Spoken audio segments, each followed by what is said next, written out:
various areas of our county and our natural resources benefit in a lot of ways. For example, prescribed burns can stop natural fuel from developing, which helps prevent major forest fires. They also prepare the ground, creating the perfect place for plant growth.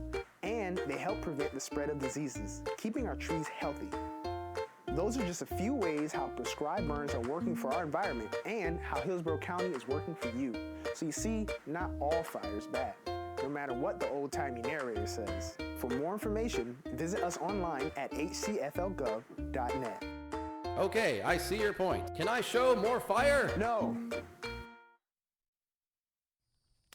Hey, the new house looks great. How are you liking it here? Well, You wouldn't expect this in your home. What?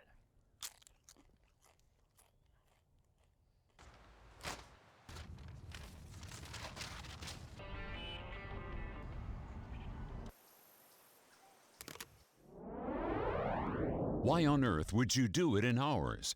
Hillsborough County put waste in its place. Tampa Bay is like no place else. Wait, you can't recycle the bag? You have to throw it away. Proper recycling keeps it that way for everyone. Bags tangle in machinery and can bring sorting efforts to a halt. No bags. Trash the bags and keep our recycling program moving forward. No, Mom, look, no plastic bags. Do your part to keep our recycling bag-free. Trash the tanglers or return them to participating retailers. For more information, visit tampabayrecycles.org. Many of us think that the planet is ours, that we can treat it however we want, and let the next generation clean up the mess. But the truth is, if we don't make changes now, the effects could be irreversible. You see, one piece of trash isn't just one piece of trash. It's one of thousands of pieces of trash that are polluting our waters and killing marine life. So the question is, what do you want to be? Do you want to be the generation that protects our planet? Or the one that throws it away?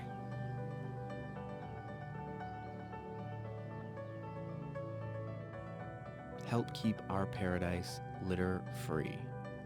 Find out how you can make a difference in your community by visiting keeptampabaybeautiful.org. So you have now completed your emergency plan for your family. How about a plan for this family member? Protect your pets during a disaster by including them in your family's emergency plan. Start by making your pet a disaster kit. Put all paperwork into a large Ziploc bag, including a picture of you and your pet, your contact information, vaccination information, and special care instructions. In addition, you should pack certain items to help your pet during the emergency.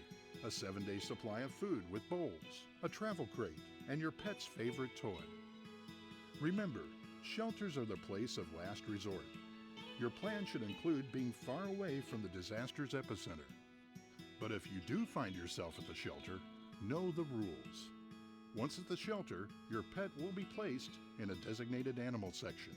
This is for your pet's safety, as well as other shelter residents. Knowing the shelter rules helps everyone stay safe during an emergency. For more information about shelters, their location, rules, and how to get ready for a disaster, go to hcflgov.net/staysafe.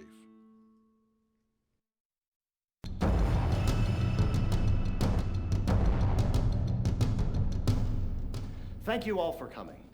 I called you all here because we are Asian tiger and yellow fever mosquitoes, and we have a job to do. We're going to our new home soon, and I want everyone to be comfortable. I also want all our bases covered, so I'm going to go over everyone's assignments. Tommy, you're on tire duty. There's some great water gathered in those old tires, and I want your team to set up shop in there first thing. Now, humans definitely know that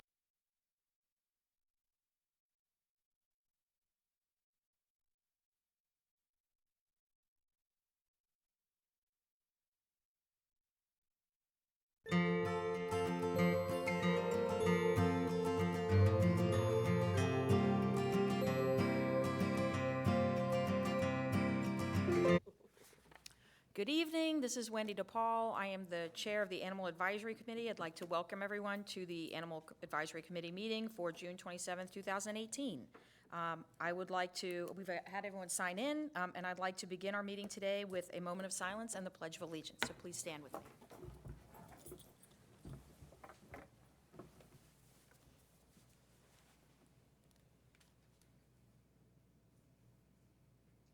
I pledge allegiance to the flag of the United States of America and to the republic for which it stands, one nation, under God, indivisible, with liberty and justice for all.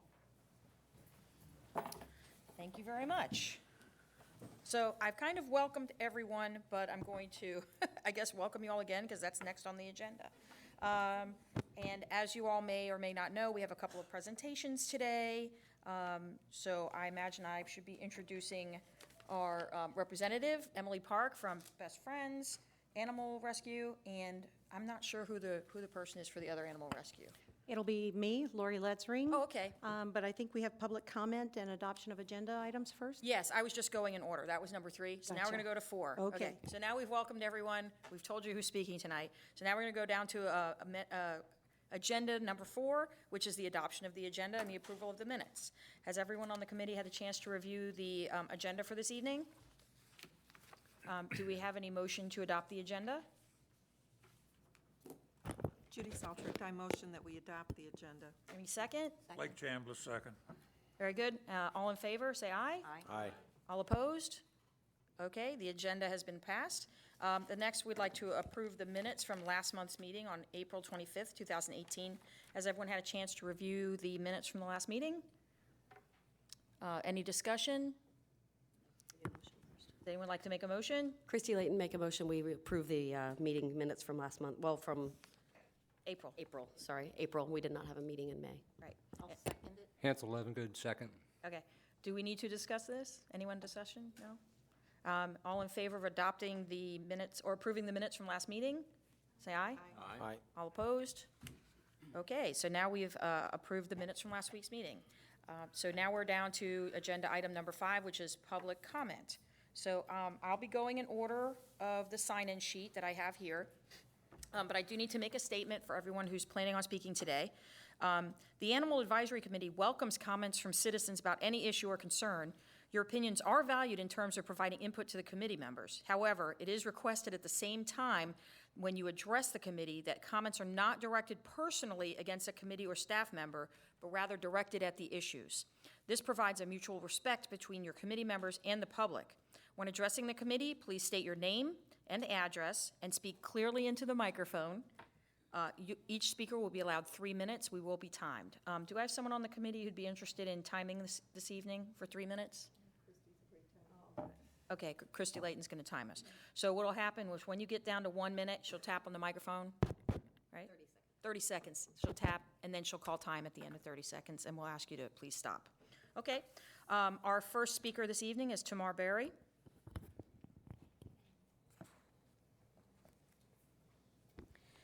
Tamar Berry, 4704 Lakewood Drive, Seffner, Florida. Again, regarding the contract with HSTB, it was originally signed with them in 2014 to cover vetting for community cats. It was September 8th, 2016 that the BOCC approved a modification that allowed HSTB to get paid for taking any animals who had been at PRC physically for 14 days or more, or strays that they took in directly.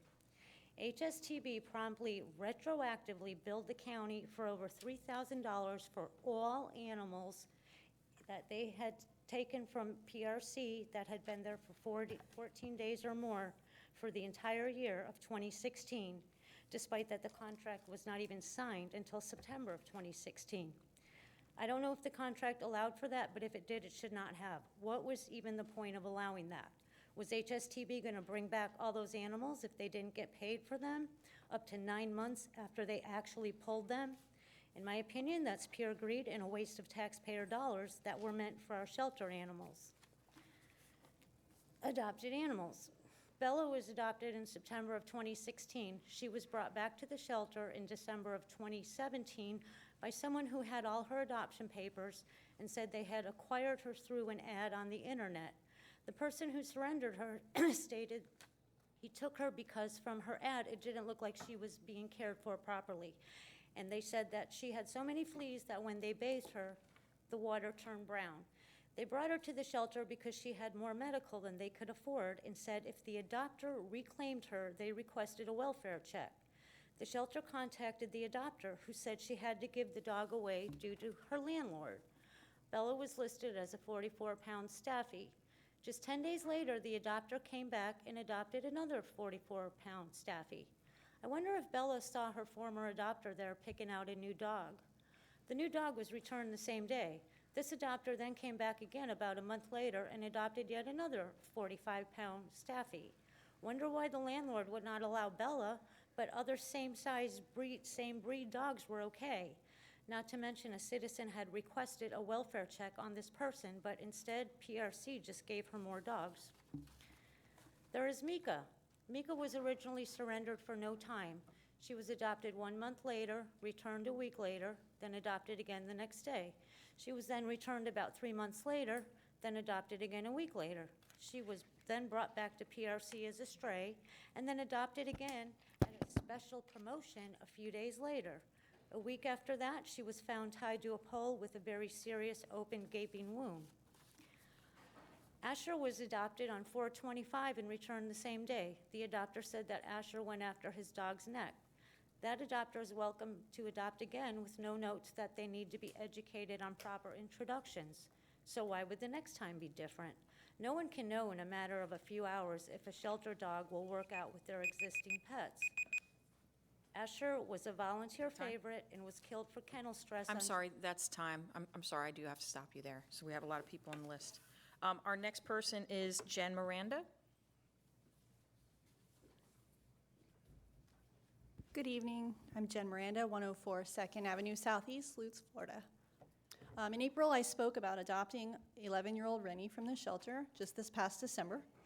I conveyed shock over the total lack of screening process involved in adopting her. I felt she was being pushed out the door as quickly as possible with few questions asked of me. There was no background search conducted on myself, no concern shown for my ability to care for Rennie financially or medically, no query run on my previous adoptions or returns, or even questions asked about my living conditions. In summary, I kind of felt the only two requirements PRC asked of me were the same two that get you a cheap bottle of whiskey, driver's license and $20. And what's really disheartening is right now I'm learning that through July 3rd, that whiskey's free. It's kind of an act commonly rendered by desperation, in my belief, and it's a known fact that we have a pet overpopulation problem. No one is denying that the community is at fault.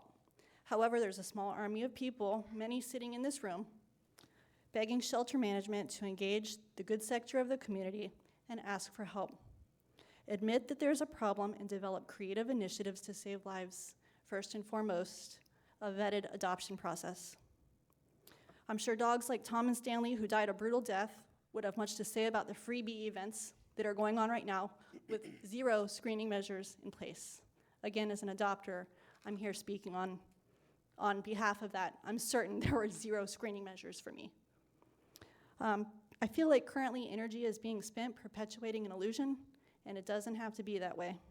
I ask today that initiatives like the Pears Project be reinstated, spay-neuter programs are mandated, things like home office foster care options be created, and that we consider things we've talked about before, like prisoner pet enrichment programs, especially considering there's a county jail adjacent to PRC. Thank you. Thank you. Next, we have Teresa Lorenzi. And please state your name and your address first. Thank you. Teresa Lorenzi, Valrico, Florida. I'm the founder and co-director of For Lucky Dogs Pet Rescue. I'm going to talk about a senior Australian Shepherd dog that we pulled. He was 12 years old.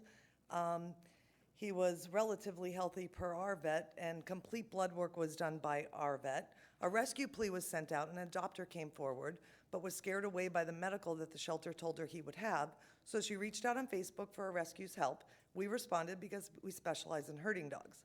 He was pulled, paid for, and released to us, and went home to his foster. Soon after, we received an email stating that they forgot to make us sign up for veterinary care within 72 hours. Dog was already in St. Petersburg. I had to get a new vet, and I was filling out new paperwork. Therefore, I knew at that point I couldn't lie and sign and say I could make the 72 hours. It was after the fact. Had I had known that the dog had to go to the vet, I would have taken the dog to the vet that day. But no. They sent an ACO out to my co-partner and my co-rescuer's house to look for the dog because we didn't send the information back. We're screening approved rescues, and we have no screening process for adopters.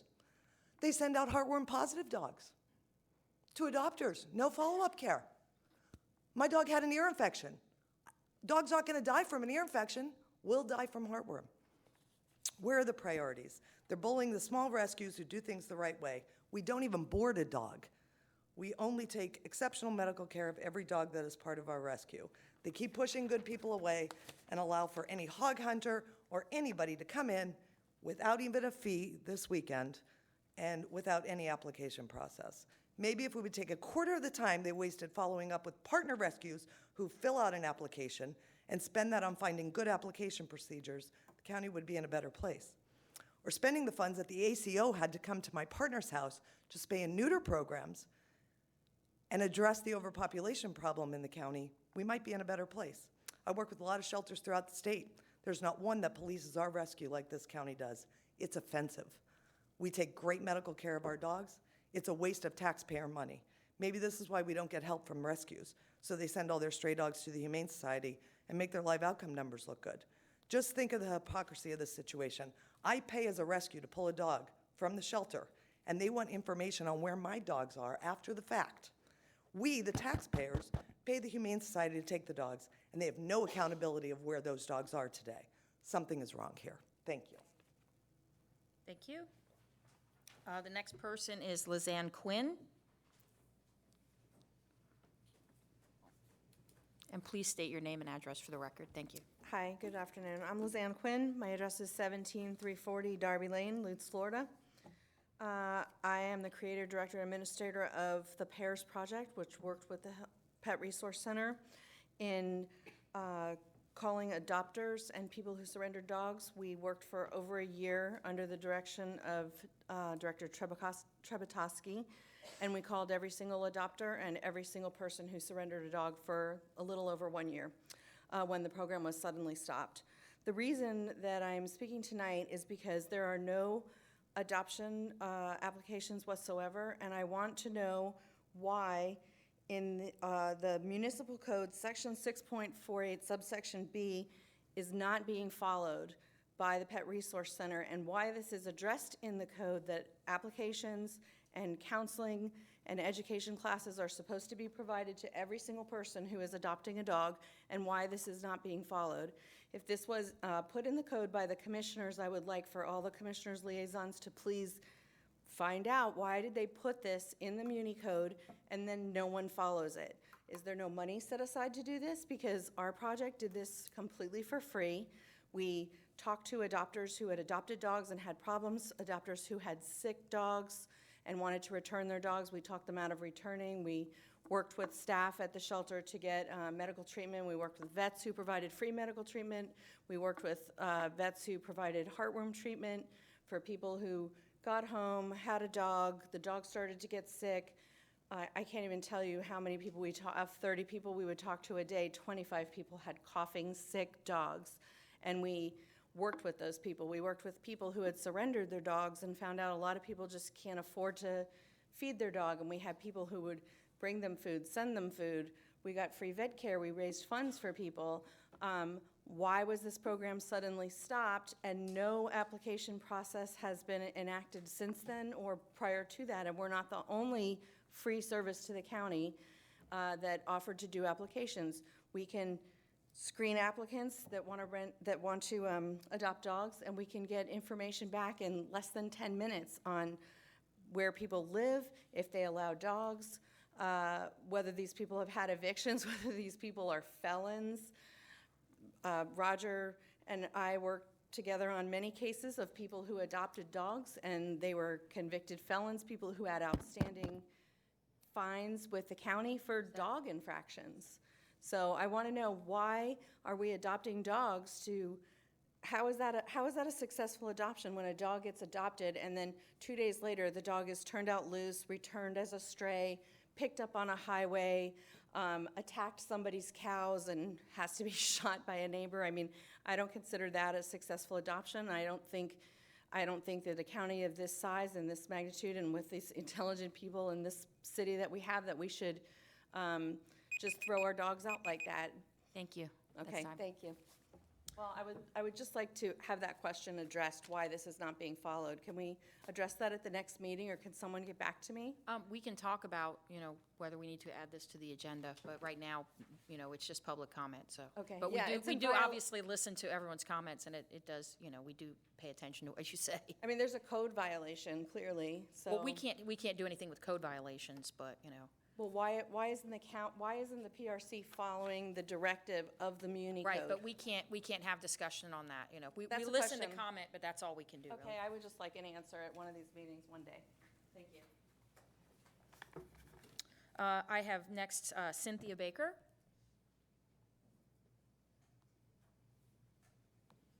Hi. Hi, please state your name and address. I'm Cynthia Baker, 13609 Pub Place, Tampa, Florida. And I'm here to talk about Chance, number A378-21266. This is Chance. And also, I sent 4 requests starting in May, asking for the attendance of Director Chepotowski to be at this and future meetings and commissioners. I received no reply. I think that's a lack of respect, and I am a registered voter. Chance was dumped on February 11th by a disgruntled ex. He was found as a stray and taken to the Humane Society, given the name of Davis with an ID assigned. The finder was told he would die on day 3 of his stray hold because he was greater than 8 years old and had a skin condition. This is all documented in Humane Society and PRC notes.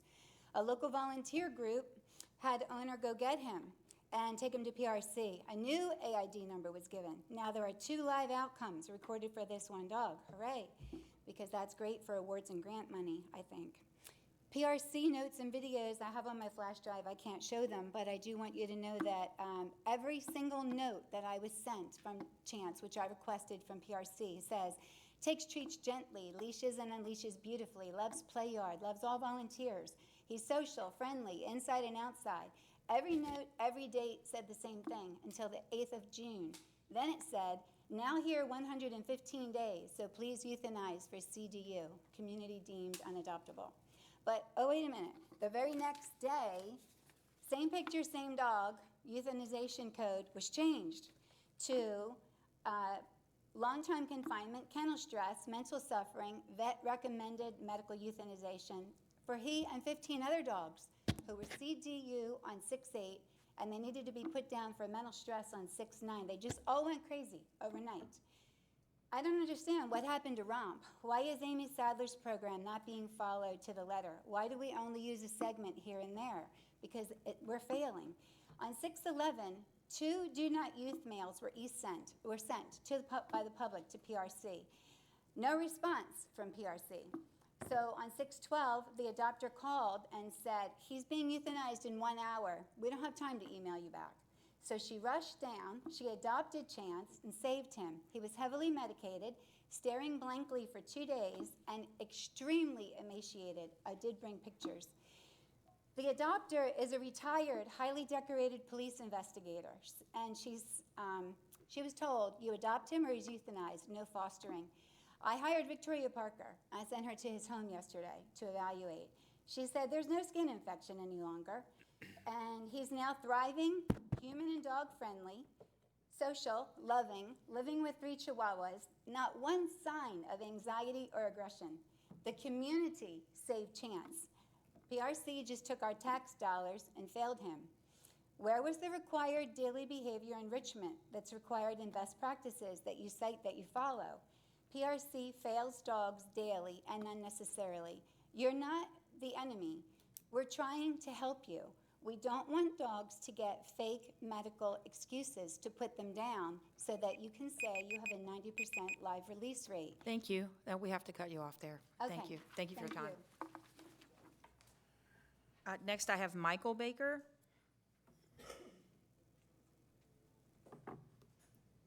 Michael Baker, 13609 Pub Place, Tampa, Florida. On May 2nd, 2018, Coco number A1823840 came in with Angel to PRC. The owner was losing his home due to illness and stated that they are litter mates and have never been apart. They can be protective, but Angel acts out the most when first approached by complete strangers. They get along great with each other. On 6/2/18, the staff states that Coco is coming out of a shell, and Angel is extremely depressed, though. Owner has been in touch with the dogs on deployment. They advise that they definitely do have foster homes for these two dogs, and PRC or owner need to fill out the paperwork. On 6/11/18, Dogs on Deployment has stated that it will just be a few more days until they secure a veteran available foster. Also, on the very same day, PRC features a video on their website of Coco and Angel playing outside in a play group. They appear healthy, happy, playful, non-aggressive, and completely stress-free and relaxed. Yet, the same day that as the video was taken, memo notes, Coco says that the patient is currently being assessed for mental health and medicated for kennel stress and anxiety, with the initials HLC. On 6/11, the same day, a rescue plea was sent. Why? For such a playful and happy, highly adoptable dog or pair. 6/20, staff notes say, stop by the kennel, both dogs' tails wagging. Angel stepped back, Coco stepped forward, and when the stranger opened the door, Coco pulled its lips back and snarled and snapped into the air but made no attempt to bite. No attempt to bite at all, rather just a warning. So as the owner stated that this dog may not be very comfortable, like the owner said, he may not be comfortable with certain brand new strangers. Coco paid for this one snarl lip warning according to the shelter notes with his life. Wouldn't this have been a perfect dog to use your new enrichment program on? A veteran's dog, homeless due to the illness of a vet? You clearly noted that Coco wouldn't walk anywhere without Angel. He would stop and wait for her to catch up. Angel won't even eat without Coco around, and yet you killed Coco. The community became so outraged at this barbaric treatment of such a bonded pair with veteran fosters coming soon that one came forward and adopted Angel before she died of a broken heart, or worse. Yet more of your fabricated medical lies, you killed the only thing that Angel loved and had to keep her going. And you didn't even create kennel space because they shared a kennel. When are you going to admit overpopulation and start working with us? Thank you. Thank you. Next, I'm not sure if I can read this properly. Is it Rosemary Border? Okay, thank you. Just please state your name and address. Thank you. Good evening. My name's Rosemary Border, 4922 West Melrose Avenue North, Tampa, Florida. I'm here tonight partly for the adoption process or lack thereof that they've had at the shelter since I've been around trying to help out. And I've emailed them several times and requested they put a online adoption application to help with speeding up the process. I know Hernando County has one, and as well, Hernando County admits they have a overpopulation problem. And I don't know why we haven't gotten an application yet. Recently, with our new, between now and July 3rd, the free adoption event going on, I was hoping one would be implemented because I think we all know or have heard for the last few years or longer that when we have these free adoption events that a lot of these dogs don't get good homes. A lot of them come back as strays or returns. Some of the strays, I think, are still listed as strays in the line item. I'm not sure. Are they returns or not? I don't know. But I think we have a problem with that, and that's overfilling our shelter as well.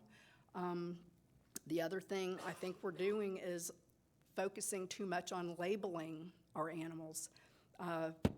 We had maybe 14 labels back in 2017, May of 2017, and recently they shortened it to about 11. One of the line items that they shortened it to was BT DGR/X21 BDX. BT was bite cases, dangerous propensity, and rabies testing. When I was looking through the kennel inventory report one night, I saw 2 dogs with this labeling, and I hadn't seen it, and I requested this information as what it was. And then I actually, the next day, saw 3 dogs that had been killed, and the reason being was because of the bite cases, dangerous, and rabies testing. And it appeared when you looked at these dogs, since they'd been there for about 6 or 8 weeks, that they were dangerous dogs, bite dogs, rabid dogs. We're trying to adopt these dogs out to the community. I didn't hear back from Lori, but it seems like I looked at some records, and it looks like maybe y'all did take that out, and they're labeled separately now, so it doesn't look so funny. Okay, no answer. So. No, we're not allowed to answer, I'm sorry. Okay. All right. And then the next thing I have are regarding the behaviors again. We had this last year with the mental behavior, and I just wanted to find out if we have followed up trying to do anything again about the preventions of the mental behavior while in the shelter. Last year on page 26, I know I sent a bunch of stuff to y'all regarding the. I'm sorry we have to cut you off. That's the 3 minutes. Okay. But thank you so much for your time. Our next speaker is Janine Cohen. And please state your name and address for the record. I am Janine Cohen. My address is 6957 East Fowler Avenue, Tampa, Florida. Am I the last speaker? I believe you may be, unless somebody accidentally signed up on the wrong sheet. All right, well, great. Now I'm going to end on a positive note. So, Pet Resource Center. I'm the director of Rescue Cats of Florida. I have letters from Cat Call, St. Francis, Cat Haven, and got permission from Terry Lynn to speak on behalf of Rebels Rescue to say thank you, because you guys do such a great job working with your cat rescues that actually pull the majority of your cats. I would urge you, as the Animal Advisory Committee, to get a list of the animals actually leaving the shelter and to what rescues they're going to. Because while I was sitting there, I was pulling the 6 p.m. kitties at 7 o'clock at night to get them out alive. We can't have it both ways. We can't have don't euthanize for space, but you have to do better adoption screening, because there's only so much space. And while we're working greatly with the shelter, and we actively support Scott and his administration, kitten season is kicking our butts. We're dying. We are drowning. We have more than we know what to do with. But I wanted to let you know I do have letters from the other cat rescues supporting the shelter, because I want you to hear positive things. You never see the cat rescues down here because we have no issue and we're happy. Just leave us alone. Okay. Humane Society of Tampa Bay, we also support them, love them, and they help us so much too that you don't even know what they're doing for us behind the scenes. And lastly, Dr. Santosi, thank you. All the cat rescues are so appreciative of everything that you do for us, that you work out for us, and I know when you give us an inch, we ask for the foot, especially me, every single time, but thank you. So I want you to know they really are doing an amazing job on the cat side, helping us with everything. And I'm really hoping, for whatever reason it is, that the dog groups and PRC can get together to do even half of what the cat groups are doing. It would be great. But there you go. So there, on a good note. Thanks. Thank you. That's the last person that is signed in on the speaker sign-in sheet. Is there anyone else that signed up on the other sheet by accident maybe and thought they were, or is everyone now spoken? Okay. That looks like we're done with public comment. We'll move on to agenda item number 6. We have a presentation today from Best Friends on adoption. And so I'm turning it over to Emily Park. Oh, great. So facts that you can pull out of that pen, just saying. Thank you. Sure. Oh, sorry. Oh, It's okay. good thing you were Look at done, it. huh? I have some extras if any members of the public would like to take.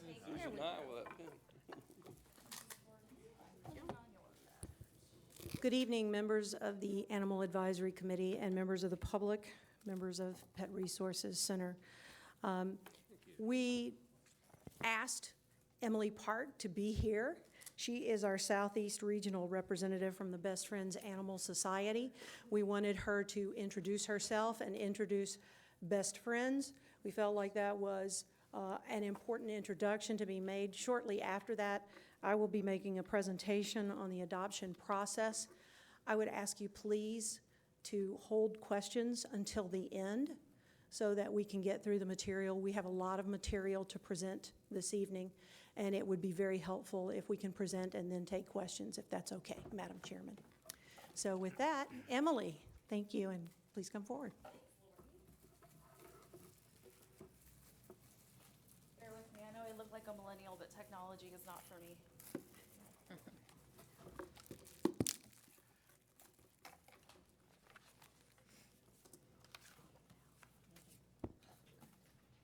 Oh, I got you. Oh, that's cool.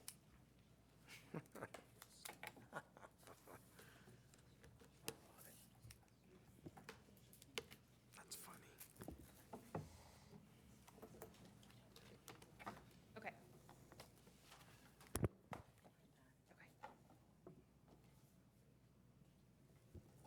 Do you need my address? No, that's just for Okay. public comment, but thank you.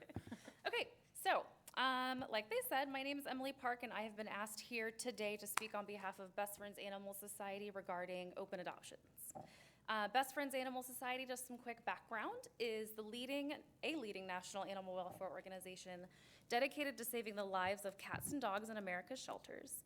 In addition to running life-saving programs in partnership with animal welfare groups across the country, Best Friends has regional centers in New York City, Los Angeles, Atlanta, and Salt Lake City, and operates the nation's largest no-kill sanctuary for companion animals. So here's the reality. Over 4,100 healthy and treatable cats and dogs are killed in shelters every day, approximately 1.5 million each year, and we believe that number should be 0. Best Friends is working to end the unnecessary killing within shelters, which means the killing of healthy and treatable cats and dogs as a means of population control. Working collaboratively with over 2,000 life-saving partners around the country, we believe we will save them all by 2025. What do I mean by open adoptions? Open adoption means that you look for ways to get a yes instead of reasons to say no to adopters. It means educating instead of interrogating. It means understanding that most people want to do the right thing and want your help in doing it. It means removing blanket adoption restrictions that artificially minimize the pool of potential adopters and treating each adopter and adoption on an individual basis. It means that no, adoption is not for you, should be a rarity. It's also important to note that people who come to your shelter to adopt have already made a decision that they want to do a good thing by adopting. If we make that an unpleasant experience, it's no good for the adopter, no good for the animal who needs a home, and no good for the concept of adopting as a whole.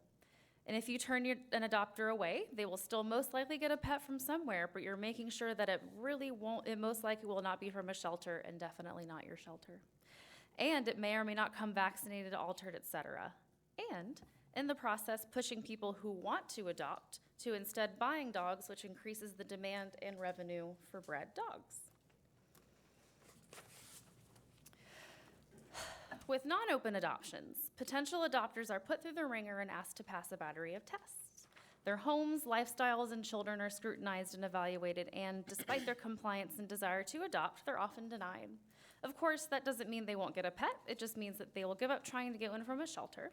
Whether or not they would provide a good home is anyone's guess, because such stringent adoption protocols do very little to determine the potential of a home and probably do harm to the all-important relationship between rescuer and adoption if the adoption goes forward.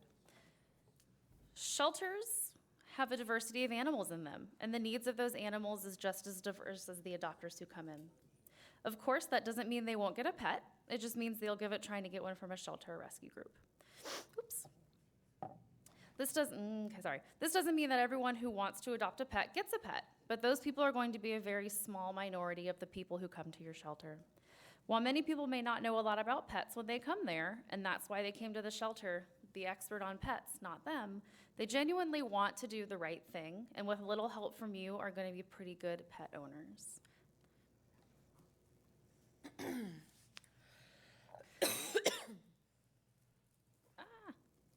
All right, let's talk about perception of words. So I'm going to take you through real examples where conversations would have led to placing an animal in the home versus marking their question wrong on the application. So, my dog will be outdoors. My father-in-law was denied from adopting. He lives in the country and has horses. He spends most of the daylight hours outside tending to his land and horses and was looking for a dog to be his partner in his work. The dog would spend all day with him at the farm and would sleep at night in the house after a long day of running free. He was denied because he wanted an outside dog. My previous dog was not kept up to date on shots. Some friends of ours who were asked if their last dog, a Cocker Spaniel that died at the age of 19 after a great life, was kept up to date on all of its shots. He said no. And that was at the advice of his vet, quit giving his elderly dog shots because as an inside dog, the shots would have been more harmful than the likelihood of her getting a major disease. He was denied for not providing proper vetting to his previous pet. I live in an apartment. Another friend was an avid runner. He lived in an apartment but ran a couple of times per day and was looking for a running partner that he would give plenty of exercise to and would help make sure he stayed motivated to run every day. He was denied adoption because the rescue didn't believe a high-energy dog should live in an apartment. I do not have a fence. Another friend was denied adopting because she didn't have a fenced-in yard, and her upscale historic neighborhood wouldn't allow people to put up a fence. And the last one, I'm a lawyer, so occupation. Another person they met, very successful young professional woman, was denied from adopting because the rescue thought her job as a lawyer would be too demanding and that she wouldn't have time to properly care for the dog. My friend, whose examples you just heard, saw the strangeness of the claims that animals were dying in shelters because no one wanted them. And he quickly realized that many homes that seemed like and were in fact great were unable to adopt because they were being denied adoption. So when's it okay to say no? This is where conversations are the most important, and that's the biggest part of open adoptions is a conversation. You as the shelter are the expert, and people are looking for you for your guidance and expertise. So it's important to not focus on why a specific animal may not be the best fit, and instead redirecting them to an animal that might fit their needs better. Remember, people are coming in looking for an animal to love. All right, research. So, Best Friends recently conducted a national research study of exploring adoption barriers and how to overcome them, which I would be happy to share the full results with anyone. It's really cool. And I do have my cards with me if anyone wants to reach out to me. I'm happy to share anything. So, some of the key takeaways of this study include there's a big gap between those who say they would consider adoption and those who actually do go on to adopt. Most respondents, 85%, said they would consider adopting their next cat or dog, but only 40% actually adopted their most recent dog. That tells us that we need to work on that conversion rate. Breed is not that important to the respondents we found. They indicated that they care much more about the animal's health, size, disposition, and compatibility with other animals and children. It's an interesting result that seems to support the movement to remove breed labels from pets and shelters. And the biggest takeaway as it relates to our conversation today is that negative experiences with the adoption process persist. Some of the issues respondents mentioned that led them away from the shelter and adoption was too much paperwork, too many strict requirements, adoption fees that were too high, and no response or lack of follow-up. So it's the shelter's responsibility as well to offer pre-adoption support. How can they do that? By making it easy. And I've outlined some ways. So outline what they should consider before adopting, take into consideration the needs of their current pets, provide a clear way for the client to contact the shelter, review what they'll need to bring with them to adopt, explain all fees, and provide post-adoption instructions and support. So adoption surveys. So surveys over applications. Again, conversations reign supreme. So instead of a checklist where one can mark yes or no, they're open-ended questions that invite conversation. And the way to make those successful is to make it fun and short. Clients are more receptive and honest with open-ended conversation versus interview-style surveys.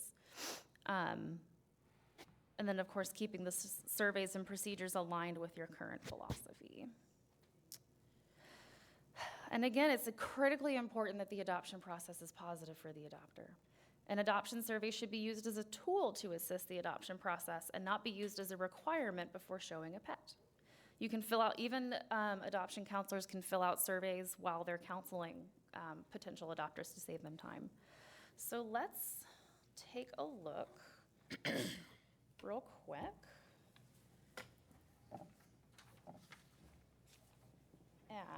I have 2 example adoption surveys from our adoption center in LA. It's a little hard to read. So, if you can see, it is 8 questions. Just having you, so this, for example, this is the cat adoption survey. Questions include what best describes your cat experience and provides options. You describe your household, what you'd like the cat to be good with, where the cat will be when it's not at home, and where it will be when you are at home. And then there's this lovely section in number 6 that really helps drill out the kind of personality and kind of cat the adopter wants.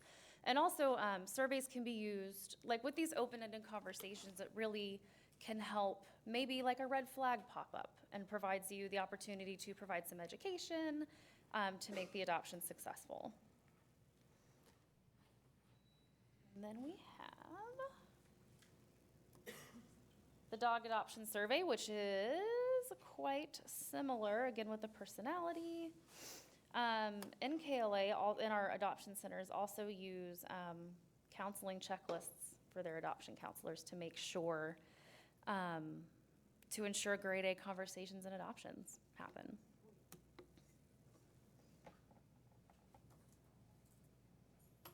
Oh, I did it. Okay.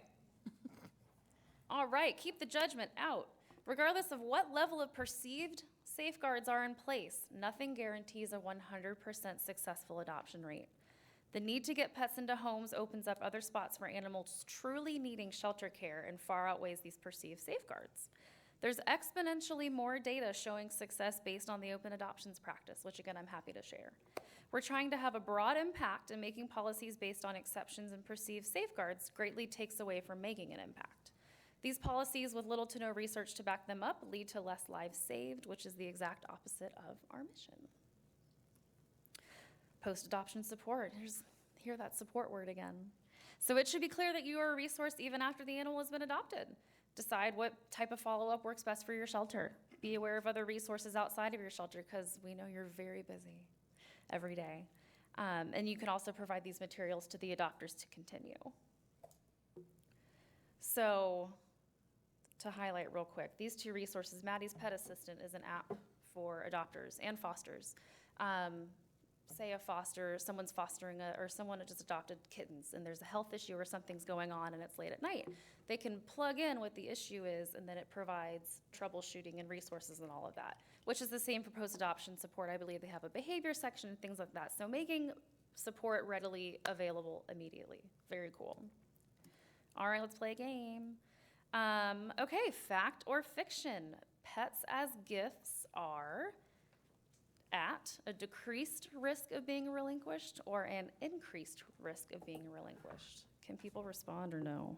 I can just say the answer. You can just say the Okay, answer. great. I think we might know it. It is, I put AA, that's funny. So the risk is decreased per a study by the wonderful Pastronic and Cass.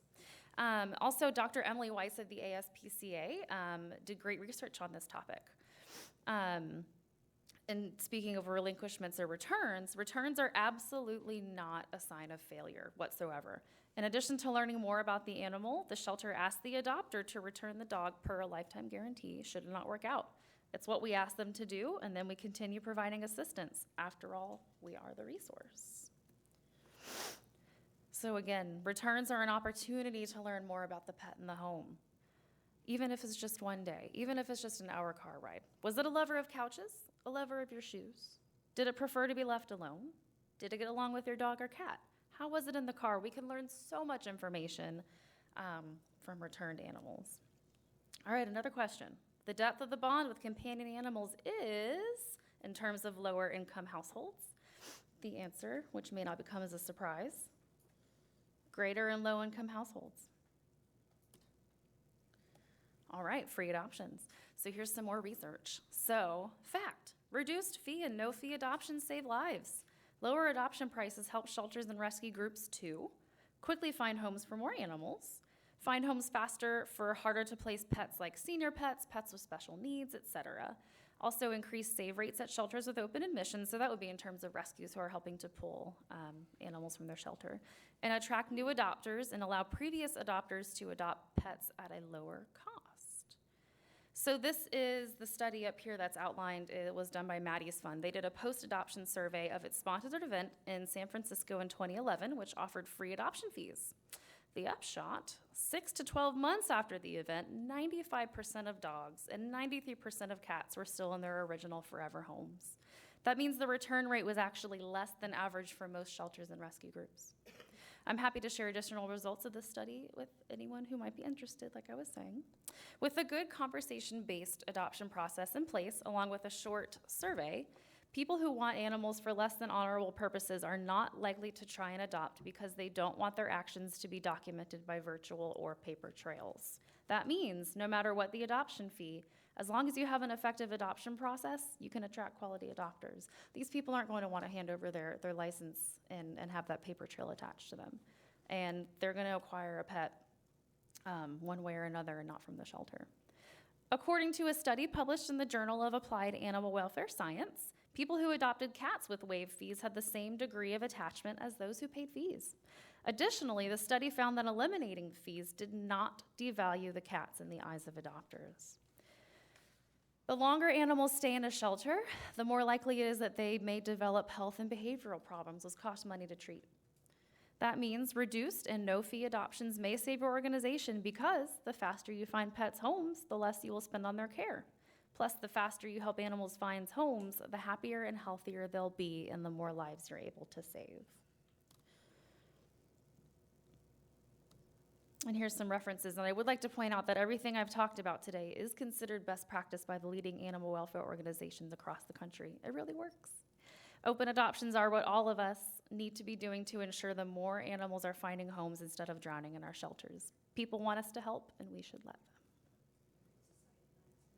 Thank you. Thank you very much.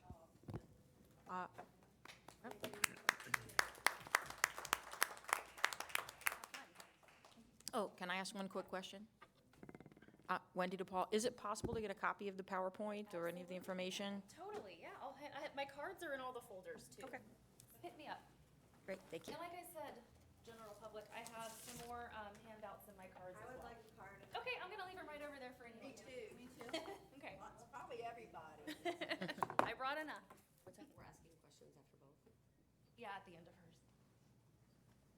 Would it be easier to ask questions after each one, so we're not hearing the next thing? Madam Chairman, that's up to you. I think that there's going to probably be some overlap. Okay. And there may be some questions that would be asked that I will be able to answer within my PowerPoint. If not, certainly Emily and I are dedicated to being here for the remainder of this meeting to answer whatever questions this committee might have. Okay. Well, then I think we can go ahead and move on to Agenda Item 7, which is the Pet Resource Center Adoption Program presentation. Thank you, Madam Chairman. My name is Lori Letzring. First, I want to say that adoptions are what we do. Placing homeless pets into families is what we do. And I think everyone in this room, no matter what they've said at this podium, what they're thinking, I would hope that we can at least agree on that one fact, that that's what this is about. Moving forward, one of the reasons why I'm making this presentation is because I oversee customer service and volunteers, and you'll see as I go through the process, my team is very integrally a part of the adoption process. However, let me be clear, the entire shelter is part of the adoption process, whether it's the veterinary team, whether it is the shelter team, even field enforcement. We all have a role to play within this. So I really want to say thank you to you for having me here. And Brittany, thank you for asking for this presentation. I know that we had to put it off until this evening instead of May, but we're glad to be here this evening. So what I'd like to do is just give you a little bit of information. I'd like to walk through a day at PRC. I'd like to walk through our adoption process. And then I won't spend quite as much time on the back end of my PowerPoint because I think Emily has hit on most of the highlights, but I did want to share what the thought is behind our adoption process, which is an open adoption process, and why some of the great thought leaders and animal shelter welfare experts across the country feel that that is what we should be doing. So every day at Pet Resource Center, and I should preface this with the first half of June 2018, because on my way here this evening, our parking lot was overflowing with people because of our fee-waived event that did start on Tuesday. We're thrilled with that. But in any case, the first half of this month, we had an average of 18 adoptions. Now look at the math. An average of 78 pets came into the shelter each one of those days. That's a problem.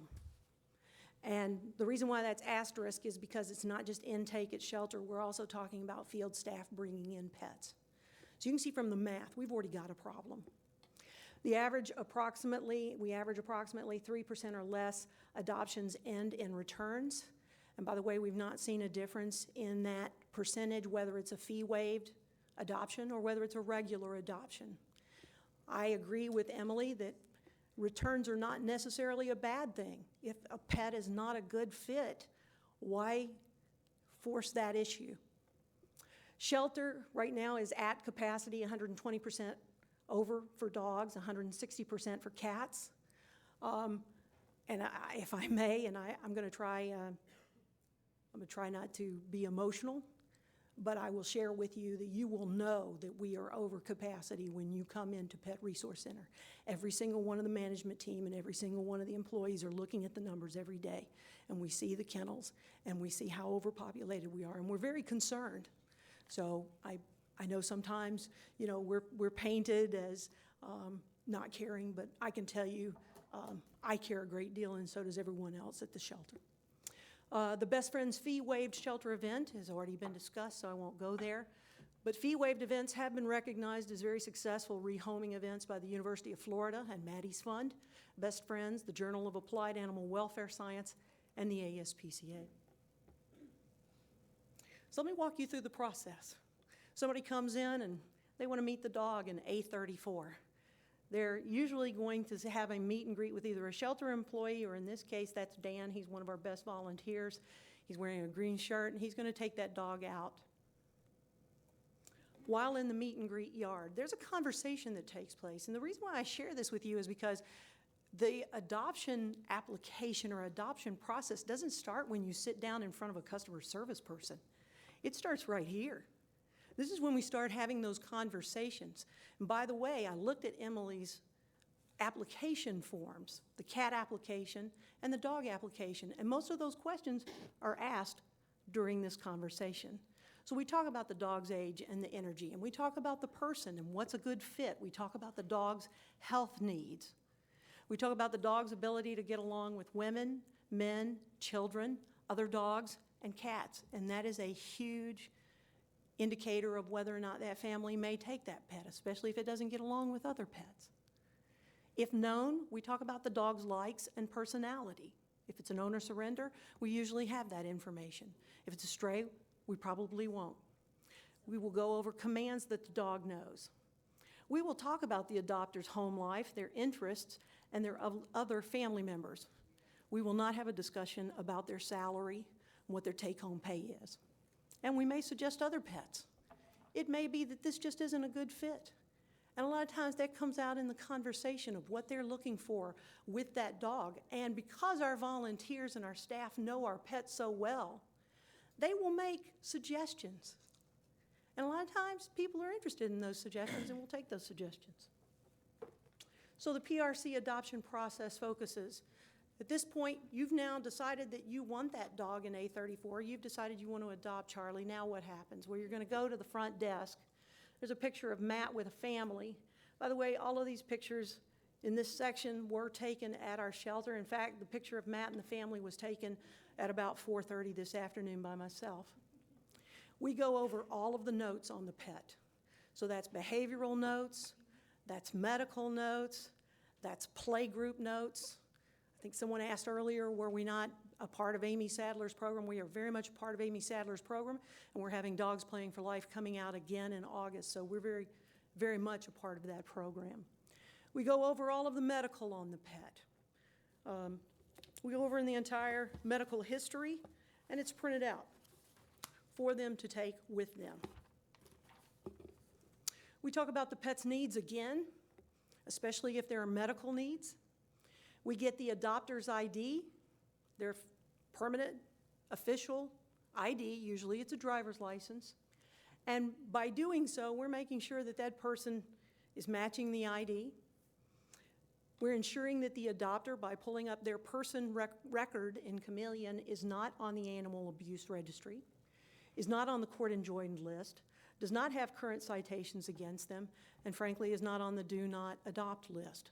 Someone had said, well, what kind of follow-up? Or what if somebody has had issues? And we do have a do not adopt list. We focus on the positives of pet adoption.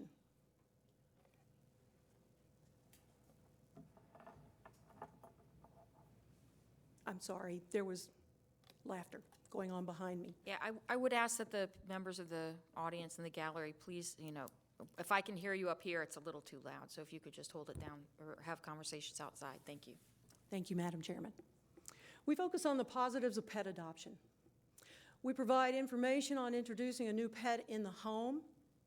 We provide information on introducing or telling adopters that they must take their new pet to their veterinarian within 72 hours.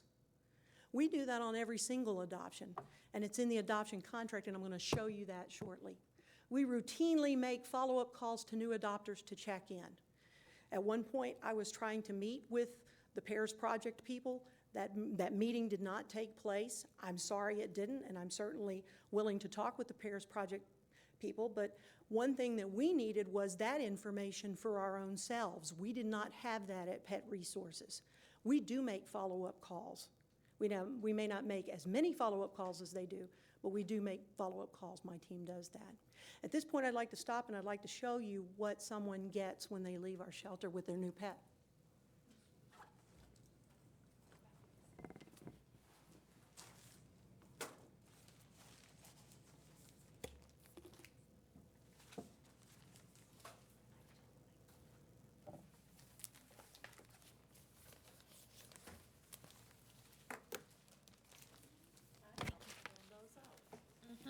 Yes, you did. And we appreciated it too, because it's a big job. those. Thank you. Oh, perfect. Rarely works out that way. First thing I'd call your attention to before I even get into the paperwork inside, or the adoption agreement, the bag itself. The bag itself is a hurricane evacuation plan bag.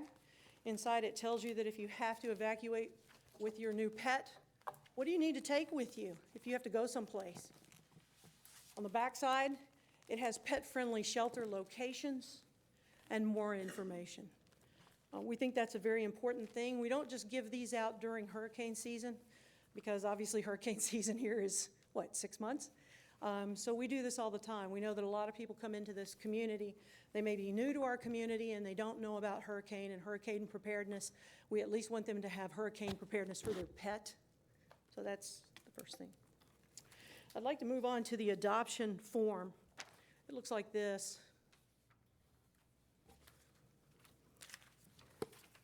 When we get to the adoption form, we've already had, as I've mentioned, several conversations with the person who's wanting to adopt. We make it very clear in the very first paragraph and subsequent paragraph that the pet is adopted as is. The county does not make any warranties in regards to the temperament, health, or mental disposition of any animal put up for adoption. We want to make sure that they know that. The second thing is that they need to know that we're giving them the medical records for the pet while it was in our care. But that the records may be released to the public upon request in accordance with public transparency of government operations. By adopting this pet, you understand this is a condition of the adoption contract, and we ask them to physically initial. The next area, your dog was tested for heartworms due to the incubation period or the fact that the test is not 100% accurate. We recommend retesting with your veterinarian in 4 to 6 months. We also talk about your cat, and these are specialized depending on the particular animal. This is a one-size-fits-all that I had my team print out. If you adopted a cat, it would not have all of these pieces, but you'll notice that it says initial. Your new pet may have recently undergone surgery or may be incubating an infectious disease. Therefore, we recommend you take your new pet to a veterinarian within 72 hours. And we have them initial it. I certify that I have never been found guilty of animal cruelty and/or animal neglect. And they initial it. We have adopter liability, that they understand that when they're taking the pet, the adopter assumes full responsibility of the animal, including all the liability for the animal and any injury or damage which may occur. We want them to know that this is a pet. This is a living, breathing being. We have them initial it. And we finally have an indemnification paragraph, our legalese, and we have them initial that too. Within the packet, you'll see that there's a number of different things that we share with them. We have common infectious diseases found in shelter cats, if this is a cat adoption packet. There are 2, and then there's one for dogs, if this was a dog packet. And then you're going to see 2 meet and greets. Meet and greet introduction. It's rather simplistic. It has pictures, but it's straightforward. How to introduce a new dog into the home and how to introduce a new cat into the home. We make sure that they have this brochure right here because we're using SmartTag. This is the microchip company that we use. We want them to have all information. By the way, we also give them the microchip tag that is specific to the pet that they've adopted. And we tell them, hold on to this for your records. It's very important. And then we have some wonderful partners like PetSmart, who from time to time will give a coupon. We want to help them set up and be successful with their new pet. We also have a couple of offers from veterinary clinics. By the way, we made this offer to the Hillsborough County Veterinary and Medical Society for anybody. They don't get special treatment here. Anybody that wants to have a flyer or something prepared and handed out into our adoption packet, we're more than happy to provide that. We certainly want to do what we can to make sure that that pet gets seen by a veterinarian within 72 hours. It's the best thing for the pet. Now, I'll go very quickly over this because Emily did talk about this. It looks very familiar. It's the Overcoming Adoption Barriers 2016 survey. But many people have had negative experiences with the adoption process because of too much paperwork, a lengthy application process, strict requirements, high adoption fees, no response, lack of follow-up, shelters and rescues that are overcrowded and not conveniently located. I got to tell you right now, one of our biggest obstacles is our location. We're in the middle of an industrial area on 440 North Falkenberg. It's a challenge. It's a challenge to get people there. It's a challenge sometimes to get people to come into a shelter because of old notions of what a shelter is. And I challenge anybody here who has not been at Hillsborough County Pet Resource Center in at least the last year and a half, come. You need to see what it looks like. We give tours all the time. We're more than happy to show you. And we get very positive feedback, by the way. We follow national best practices. The ASPCA by Dr. Emily Weiss. In dog and cat adoptions, we tend to have an us versus them focus. The adopters coming in our doors are often thought of as them. As you may have heard me mention before, my first dog, her adult, was obtained through an us versus them experience.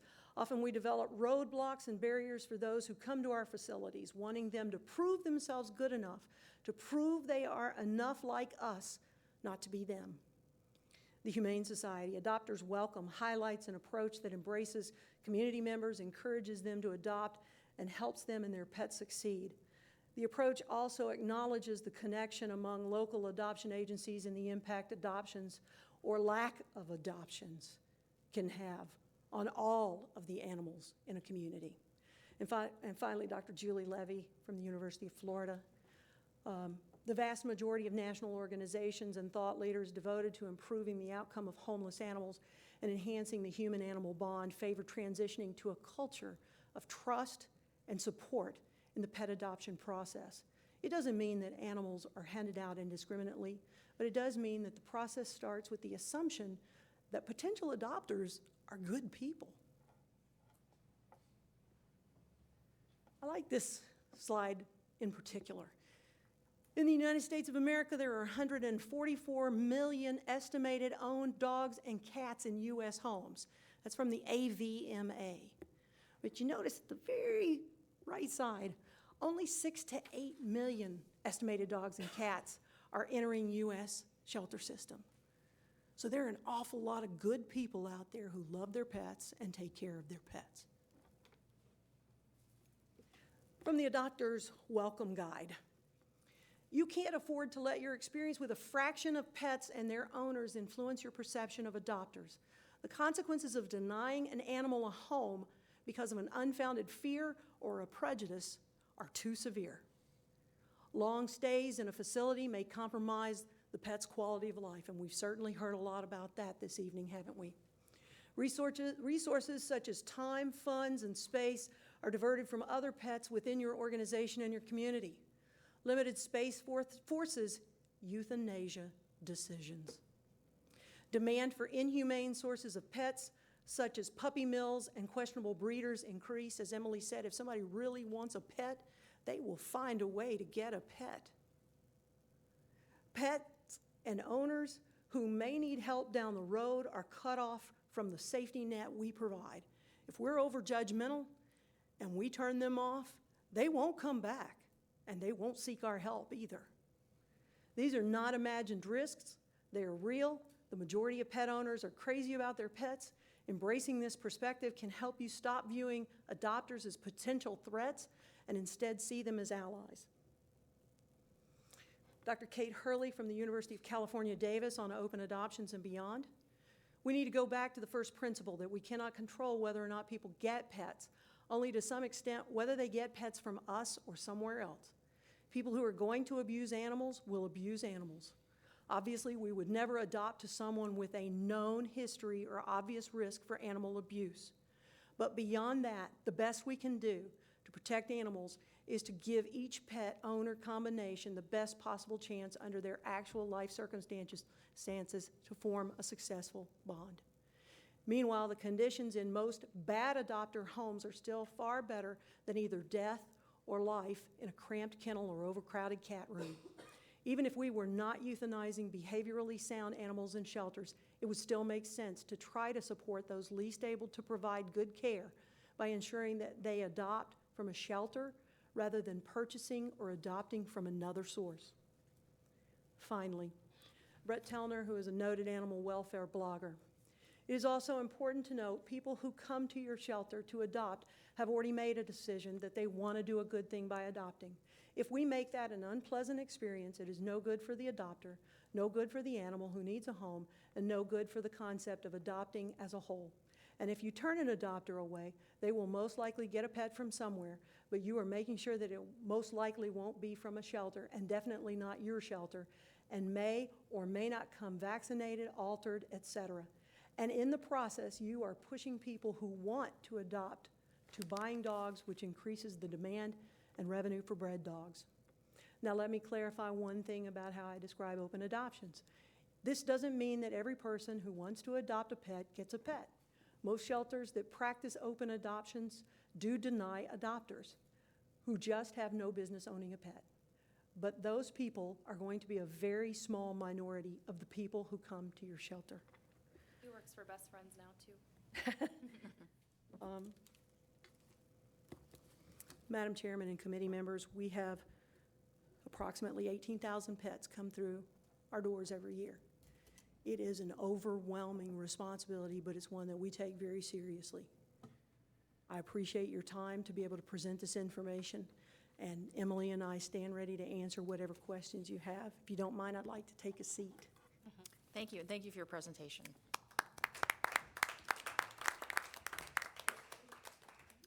Okay, so do any of the board members have any questions?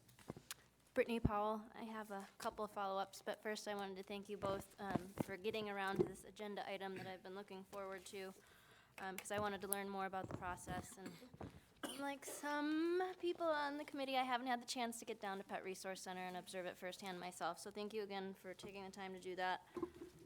I do acknowledge that the public comes in here every day with every meeting with various concerns that I do share with them, and I always want more information about a lot of the same things they do too, because I think they're important to almost every community member, because people love animals and they don't want to see bad things happen to them. I acknowledge that Pet Resource Center has to clean up the community's mess. I think some of these animals that come in here are from irresponsible owners. Some situations are different, but they have a very big burden. So the adoption process, I think, is probably designed to help the pets. I'm sure that's your interest, but I do have a couple questions about the process for Lori. I'm assuming this is the only page of the adoption contract, just this page? That is currently the only page. Okay. When adopters come in, can you say consistently that the people working behind the desk at Pet Resource Center have the backbone to say no to someone? Can you give me a little more? Are they all trained the same way? Sure. Do They are all trained the same way. Some have more experience than others. We do not let the staff line person make that decision. That decision goes to the supervisor, because that's a very sensitive decision, as you can appreciate, especially if you've been in our shelter. That's a very open area, it's a very crowded area, and we certainly do not want to embarrass anyone in that environment. If there's a further question, it comes to me as a manager. If I have a question or doubt and I'm not sure, I'm going to go to my director. But it does happen, and I can tell you that I have put my foot down and not allowed some adoptions. Okay. In situations where someone might give you a license that has a unit number on it, such as, I live in apartment C, I live in unit number 18, do you guys ever follow up with, ask them specific questions about their apartment or their HOA and follow up with their HOA or apartment We do not management staff? personally follow up with their landlord or their HOA. We do ask them questions, and we expect that they're going to be a responsible pet owner. We do ask questions after the fact as part of that follow-up. Are there any issues when we call them? But that continues, frankly, to be an issue. It is something that I think we're talking about intake diversion coming up perhaps at the next meeting. And I will tell you that it is becoming a problem increasingly to find housing for people in this community who can have pets and that do not have breed restrictions. It continues to be an issue, but for the most part, we have a conversation. Okay. And as a landlord myself, I do know it causes insurance problems. So I see the issue with that, and I was just curious about the follow-up you have, but I do respect the fact that you expect people to give you honest answers, and it's hard to police everybody. So I take that into consideration. And with people that have adopted pets before and returned them, maybe there's different reasons. Maybe it wasn't the right fit. Maybe the dog got out and they never reclaimed it. There's various situations that come up with animals being returned. How does that come up in the adoption process? Are they... So typically, if a person has returned a pet repeatedly, let's say they've returned a pet, different pets, 2 or 3 times, 4 times, we're going to mark that as one we want to watch more closely and we want to ask more questions of. If it's something that we have a concern about, we're going to mark them as a do not adopt. And for a dog that was a stray, that never was picked up, how do you guys feel about those kind of, I guess if it's a return or We a ask stray? questions about what happened. If it is a pet, where is the pet now? I mean, that's part of our discussion. We don't have a whole lot of time to ask as many questions as we'd like, but we do try to have that conversation. Okay. If we do have enforcement questions or something that rises to the level of enforcement, we contact Rogers Group and we can ask for a welfare check, and we have done that a number of times as well. And with the regards to the follow-up, what's the percentage of follow-up, just to give us an approximate idea? It's approximately 20 to 25% each day of the adoptions that have taken place the previous days. have you ever had conversations in those follow-up calls where you've made the decision to get the animal back because they weren't following through and they notified you they weren't following through on something you had requested? I've not personally seen that, and I would expect that to rise to my level. But if we do have concerns, things that are said within the conversation that trigger concerns, again, we will speak with enforcement about it, and we'll ask them to do a welfare check. And someone had mentioned that heartworm-positive dogs are adopted out. Yes, ma'am. All right, can you tell me about the follow-up care that you monitor for heartworm-positive dogs? So with heartworm-positive dogs, depending on the dog and depending on how it has been assessed by the veterinary team, it may be eligible for treatment at Pet Resource Center. The veterinary team has done an excellent job of actually adding more treatment spaces into their daily routine to be able to help. But sometimes if a pet cannot be constrained or does not take restraint well, or there are other issues, we may ask them to seek heartworm treatment outside of Pet Resource Center. We provide them with information of Friends of Hillsborough County Animal Services, or FOCUS. FOCUS is a wonderful group that offers care and low cost and the ability to help pay for heartworm treatment. So if they are choosing not to follow up for heartworm care, and Pet Resource Center, I guess, doesn't have a strict follow-up on their care, and the chances of maybe that animal dying or getting sick from heartworm disease, is there any discussion about how, I'm actually just surprised that heartworm-positive dogs are adopted out. I don't know if anybody else shares that concern, but to me, that's a hefty cost for someone to go to their regular vet, so you'd have to maybe look into low-cost medical options, but... And there are those available. We let them know about those. Okay. Vets for Pets, other organizations that might be able to step up and help. But there are a lot of good people out in this community that still want to help heartworm-positive pets. So that's why we don't deny the adoption of heartworm-positive pets.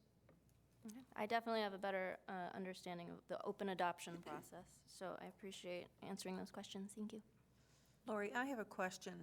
The form, when I was shadowing your 3 employees up at the front desk, there was a form that was in addition to the contract, and it was a document that the people had to sign, and it was for follow-up, whether or not the dog needed to be groomed, whether or not it needed to be the medical care. I can't remember what the name of it was, but I know that there was a specific follow-up form where your employees did follow up. So in the cases where the veterinary team have determined that there needs to be a specific follow-up, whether it be for skin care issues, ear infection, those kinds of things, we do issue, by way of the veterinary team, an official notice, an official order of notice. And that is to tell them, within 72 hours, you need to provide us proof that you've taken that pet to get care. And so that's the form that you're speaking of. And who is responsible for that follow-up? That's what I didn't get when I was there. Okay. So if the follow-up is to be in 72 hours or in 7 days, the initial follow-up is my team. We make those follow-up calls with the adopters. If they need an extension, if they really do have a viable reason for why they just haven't been able to get the pet to the vet, we will give them another week or so of an extension. But beyond that, we will hand that issue over to field enforcement, and the field enforcement team will go out on that notice and will actually see. An animal control officer will go out on it. Thank you. When I shadowed, it's Nicole, Will, and Matt. Matt. They were very, very efficient on doing that and asking all the questions. Thank you, Judy. May I add something? I had gotten a dog from, Joanne O'Brien. I had gotten a dog out of your center, had the official notice, had taken him to the Humane Society, and he was looked at, put on Clin drops, and he was to come back June 1st because, you know, he was in rough shape. I knew this when I was taking him out. I wanted to give the dog a chance, and those are the only kind of animals I will take because, I'm sorry. I've had many a heartworm dog that I have treated and are doing well today. And I just wanted to let you guys know that. And I appreciate what you guys do there. Thank you. I have a heartworm-treated animal, too, and they're very special pets. Yeah, I'm sorry, I get very emotional about it because of the attacks that, people go through, and I do the best that I can do with these animals. And all my animals, I have another one there that has a collapsed trachea, and he's still with us. He's doing great. He was on furosemide, and we had taken them off. They are seen at the Humane Society because I like the vets there. They are the best. Thank you. Judy Seltzer? Judy Saltrick. Lori, is there a limit on the number of dogs that a person can adopt per year? To my knowledge, no. However, when we start creeping up 5, 6, we're going to have some questions to ask, and we'll probably have to take it to the director for approval. Okay. Do you have people that are adopting 4, 5, 6 dogs per year? Not that I'm aware of, but we do have fosters that will take pets, and then they will find homes for them. We have rescues that will take pets, and they will take them out and get homes for them, and that's usually where our larger numbers are. Is there a criteria, is there a different criteria for rescues and fosters than there is for an individual adopter? That's your group. David Morton, Hillsborough County. The rescue groups that we work with sign an agreement at the beginning of it, and it's cleared through procurement, I believe, that they are a 501(c)(3) nonprofit. They fill out a one-time application, and then they can pull pretty much throughout the year. We do random pulls of their animals that they've pulled. We'll go through, we'll screen them. We have our rescue coordinators call the rescues to find out where the animals have gone that they've placed. We have some rescues that pull hundreds of animals a year. So one of the directions from above us was that we needed to find out where a lot of these pets were going if the rescues were taking large quantities of them. So what we do every month now is we request a list of animals from them, and they need to provide us with some documentation of where the animal is now, whether it's still with the rescue, whether it's put in a forever foster home, or has it been adopted out. So we do follow up a little bit differently with the rescues because they just pull so many. Judy Saltrick, they would have to provide you with what's required in the law, Section 823.15. So they would have to provide you with exactly the same thing that the documentation that anyone else would have to provide. Is that correct?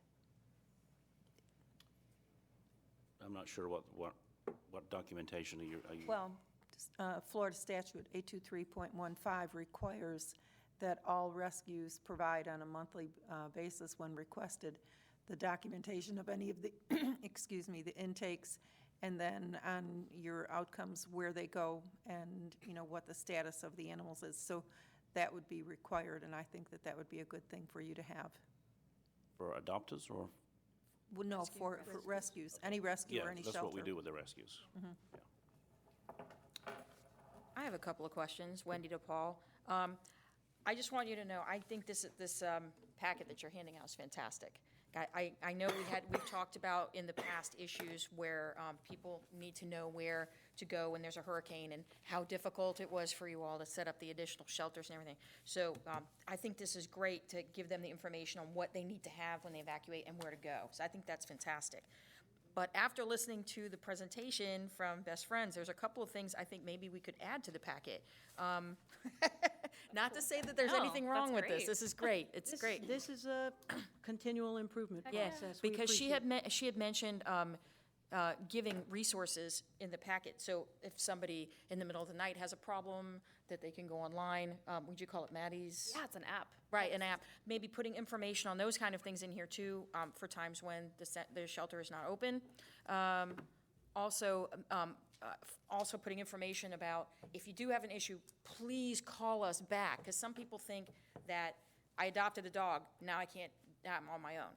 And they need, And if they're not all getting a follow-up call, they might not realize, hey, you know what, you're not on your own. If you have questions, you all are here to help. So can I interject? Sorry. I So suppose what's- you can. I'm so sorry.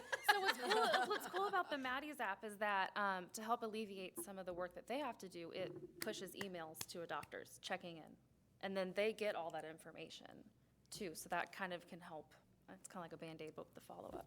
Right. Because it would be good for people to, because, I mean, somebody like me, if I adopt a dog, I'd be like, oh, my dog's coughing, and let me go on the internet, right? You know, everything is on the internet. So if the information that you can come back to the Pet Resource Center for help, and if you can't reach us, these are other places that you can look that are reputable. So I think that would be great, and that could just be maybe one more sheet. The other thing I thought might be important to put in there, and this just from what we were talking about, sometimes people adopt an animal and then it comes back as a stray. Maybe putting something in there that says, if you adopt a pet and it gets out, let us know, because then we know that it wasn't like you put your pet out. We know that you lost your pet and you're trying to find it. You know what I'm saying? I don't know if that's something you can keep track of. Maybe that's more work, but that might be something in there is to inform you that this wasn't us putting the dog out. We want the dog back, kind of thing. So it wouldn't be an issue about not being able to adopt again, or, you know. Absolutely, these are great ideas, and we will take them back. Sure. I would tell you that David Morton brought Maddie's pet assistant app to my attention, I guess probably about a month and a half ago. But we've been in the throes of our high seasonal Everything, period, yeah. so I have not yet taken the opportunity to get into it and research it, but it is definitely on my radar and something I want to look into. Great. There's only two more things I wanted to talk about, and then I'll let somebody else talk. You're talking about we're talking about the follow-up, and only 25% pretty much are getting follow-up, which is great, because I know you guys are really overworked. But the question is, would volunteers be able to do that? Is this something that we should publish to the community, and maybe some of the rescues who are out there might be interested in helping out with follow-up calls? Is that something that you're looking for volunteers? We have no problem with volunteers doing that. What we do want, though, is to get that feedback back in-house. That's what's important. That's what we were missing prior to. So we are more than happy to have rescues, volunteers, and others come beside us and help us. Because I think that a lot of people that usually come for public comment are in rescue. So I'm sure that, and they're so interested in making sure that the PRC can be the best that it can be. So that might be something they are interested in volunteering to help, you know, and it would be something to work together. The last thing I had is Judy apparently shadowed people. I didn't know that was an option. Is that an option? Of course it is. I've done the tour with Dr. Santonzi, which was great, and I've been there a couple of times with people in rescue, because I fostered a few myself now. Sure. Great. But, yeah. Great. I'm indoctrinated. So, so I didn't know that was a possibility. So, you know, if anyone else on the board wants to shadow, do we contact you? Please. Okay. If it's my area, primarily Judy spent about an hour and a half at our intake, and she spent about an hour and a half at our front desk. She also spent time on another day with Rogers Field Enforcement Team out on a ride-along, and she went into vet services and spent time with vet services. So all of those aspects, and if you want to spend time with David's team and just see what is the daily, probably the most difficult job of all in our shelter, of feeding and caring for these pets and taking care of their kennel and taking care of them. By all means, we'd love to have you. Please, just give me a call. Great. I think that I will let someone else speak now. But, no, wait, there's one more thing. So I know that on the sheet, because I know a lot of the people here, because as I was mentioning that people with rescue would be interested in maybe volunteering, I saw a lot of people nodding. But this list does not have email addresses. So if anyone is interested in maybe volunteering, you know, they can always come up afterwards and just hand me your email, and I can get you all connected. Sure, and if you don't mind, my email address is letsring, L-E-T-Z as in zebra, R-I-N-G, initial L, at hillsborocounty.org. And I just give that openly. If anyone wants to offer assistance, we could certainly use it. Who's next? Do you just have one? Christy Layden? I just have one. Well, Christy, you haven't spoken yet, so why don't we let you go? Judy Seltridge. Lori, Oh. do Oh, you okay. have space at PRC where people could be, where volunteers could be making phone calls, and then it would remain in-house? Because I would imagine that if it's outside calls, then you're probably not getting the information. But if you had a telephone and a table or, a desk, and if volunteers could be doing that, I mean, is that a possibility? So space is somewhat of a premium at the- that resource yeah. center. However, if someone wants to help, we'll do what we need to do to make it possible. Thank you. Christy Layton? Christy Layton. So everybody that knows me knows I'm going to have a long list of questions, so please bear with me for both of you. One quick question for Dr. Santonzi. Are we still testing cats for FELV-FIV? And is there any plan to change that? Yes, but we may change that in the future. Okay. Or can we discuss it before you change it and find out the reasons and all Sure, that? 'Cause I'd we love could to see the discuss data. it. I think we already have topics for July, and I won't be here in August, but maybe in September. Okay, thank you so much. First off, you guys all know that, as I've said before, we're here to help you. We're not here to interrogate you. We're trying to figure out anything we can do as a community to help you guys out. But on the same topic, I also feel like sometimes we have a different definition of success, i.e. TNR program. The success rate of TNR programs used to be the population control. And when it first came out, that was the push, was because it was successfully decreasing population. And then as Dr. Levy did more and more studies, we found out that that really didn't work in a county the size of ours. And even Dr. Levy sat here and said that it will not work in a county the size of ours the way that we're doing it, unless we can spay and neuter 75% of these cats all at once. But our success rate in our county for TNR is, and most Best Friends, and I believe all the other groups that are out there now, the success rate is now decreasing euthanasia in the shelters. And I think that we all agree that if you turn all the cats loose onto the street, or you turn all the dogs loose onto the street, that is absolutely a success when you're talking about decreasing euthanasia at the shelters. But I don't feel that that's a success. And I think a lot of the community has concerns about where these dogs are going in that same respect. And while I agree that you guys are doing a lot, and a lot more than recent past directors have done, don't get me wrong, we're way better off than we were a couple of years ago. But with that being said, I feel like we can always strive to do better, and I think everybody agrees with that. Certainly things like Tiger. I'm sure most of you remember the video of the dog that got thrown out onto the street from the dash cam video of the guy threw the dog out on the street with a girlfriend in the car. The girlfriend then went back to PRC and adopted that dog. And then the dog was found as a stray or turned back into the shelter after I believe the gentleman was taken back to jail. And then the dog got adopted out, and the people were told, don't let it scale a 5-foot fence because we know it can scale a 5-foot fence. The adopter or foster, I can't remember which one, allowed that to happen. The dog got loose again, and after a couple of months, we've now gotten this dog back in the shelter. To me, I know that that's a success twice now for the shelter if you look at the numbers. To me, that's not a success. And for that dog, I don't feel if you ask that dog, I don't think he would agree that that's a success. Now, I understand that not all of the cases are like that, okay? But I think that as a group, and maybe as a trainer for your adopters, we work harder on explaining why we can't do that. We should have known that that lady was in the car. We should have never adopted that dog out to that woman in the first place. I have another client at a local veterinary hospital I was told about that adopted a dog that was heartworm positive, and I know your concerns with heartworm positive dogs. I agree that we should be adopting out heartworm positive dogs in certain instances. I don't agree with all heartworm positives being adopted out to everyone. This gentleman, from what I understand, told the adoption counselor he could not afford this dog's heartworm treatment, that he just did not have the money to treat this dog for heartworms. He was told Vets for Pets would take care of the dog for free, which Vets for Pets does not take care of dogs for free. Let me get that out there right now, so if you can make sure all your counselors know that. We do very low cost.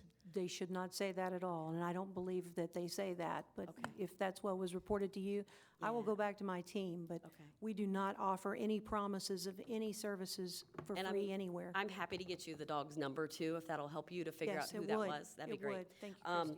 And so again, this gentleman just couldn't afford it. He had supposedly reached out to Focus, who is an amazing group. Don't get me wrong, they do a ton. We've worked with them. They're an amazing group. They treat a lot of heartworm-positive dogs. For whatever reason, he couldn't hook up with them and get the dog treated. My understanding is that he's now gone back to you guys, and he's working with you guys to get the dog treated through Focus or something like that. But I just kind of want to reiterate that while we can, we're doing a better job, I think there are some, things that we can always do better. And even as veterinarians, there's always that one case where we just wish we would have done it differently, and so it's the same kind of thing. And I think we just have to remind your counselors that at all times so that we're remembering these cases and realizing that we do make mistakes with adoptions and we need to be more careful with those. My question to both of you, actually, let me start with you if you don't mind. Do we have a pet overpopulation problem? With the number of animals entering shelters each year, I would say that's a pretty good bet. Okay. And then the 15 dogs that went from community deemed adoptable to kennel stress dogs, for whatever reason that was, from one day to the next, do you feel like that has any, do you think the reason for that could potentially be that grants are from your organization and from Maddie's fund and that those types of organizations and the way that a shelter is looked at, do you feel like that would benefit a shelter if they changed them from community deemed adoptable to kennel stress dogs before they were euthanized? I know it doesn't change the overall euthanasia rate, but does that change how you guys would look at an organization? I don't really have knowledge of the particular case, and I don't feel comfortable commenting on it without all the facts. Okay, well, there were 15 dogs that changed from community adoptable to kennel stress. So my question isn't, are you okay with that? My question is, when you guys look at an organization to give grants to or whatever, do you look at community deemed adoptable, unadoptable animals differently than behaviorally unadoptable animals or behaviorally euthanized animals? In terms of our grant applications, the numbers that we receive are, we look at community save rates. We look at intake and outcome numbers. We're not combing through the records. So I don't believe that we would see that when we're reviewing the grant report because that's not something that gets sent to us. Okay, Does so that help? I know it's not helpful, but. So you don't look at the reason for any of those euthanasias when you're giving grants away? No, ma'am. Okay. So But we you are- just care but- about if they're 90% or a specific number of overall euthanasia? No, and I mean, Hillsborough is one of our priority communities that we have identified a huge need in Florida as one of the top counties that we want to work with. I will say that, I mean, the best I can say is that's not something that we look at when we're giving funds. Okay. That's not what I understood from your presentation, so that's why, and what I've understood from reading on. Sure, I'm happy to Okay. send you what our grant application looks like and everything that we ask for. That'd be great. Sure. Okay. And I'll get you my email. Okay. I'll send it to you. Thank you. And then a couple of questions for Lori, if you don't mind. The 3% or less adoption returns, what does that include? Does that include animals that are found as strays or caught in the field by ACOs and brought in? And then how does that, and then what number of days does the dog or cat have to be adopted out and then returned? Within how many days is that counted as a return and not as a owner surrender per se? So when we talk about adoption returns, primarily we're talking about over-the-counter. Someone comes back, they've adopted typically within the last week or two, and they're bringing the pet back. There may be some other subtypes, but that is primarily the type that I was referencing. Okay, so if the dog's found, they leave the shelter and 2 days later the dog gets loose and it comes back to your shelter, that's not considered That's not a return. a return? That's not an owner returning an animal. Okay. That number just seems really low to me when I see all of the ones, that come online and that kind of thing. So a lot of those dogs, I think, are found as strays and returned to you guys. And do you Well, have a way There to? have been some publicized cases. Yeah. But if you look at the annual data, the numbers, and again, remember the volume we're dealing with of approximately 18,000 animals a year, you can understand why that number is a lower percentage. Sure, no, I understand. For me, 1 to 2 weeks of the owner actually bringing the dog back in, that makes sense if that's what we're counting as 3% or less. Yes, that's a So, return. Okay.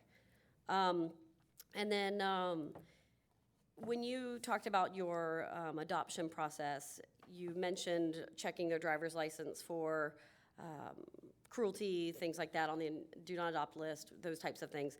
I know Judy asked a question about when is there a red flag on how many animals they've adopted.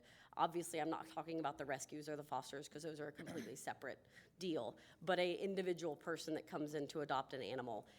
You didn't mention that you check those until she asked, so is that something that you guys have a list based on driver's license numbers? No. Of how many? Just as there is an individual identification number for each pet, there's an I'm sorry, I'm having difficulty speaking tonight. There is an individual identification number for each person. Okay. So when we pull up a person's record, we can see what pets they have. Okay, so you can see what pets they've adopted, what they've returned, all the reasons for all of that. Okay, wonderful. And then on that same topic, do we follow the microchip number on the dog? Like if a dog comes in today, we microchip it, it goes out, it comes back 5 times for whatever reason, that microchip number is attached to that previous ID number, so it comes back in. Okay. Yes, And it then- is, and we also make phone calls to call and to make sure, we contact that person to whom that chip is registered. Okay. And we try to find out, why is this pet in our facility? What has happened? If the pet has just accidentally gotten out of the yard and we've picked up the pet, that's one thing, or somebody has brought it in as a stray. And that's usually the case.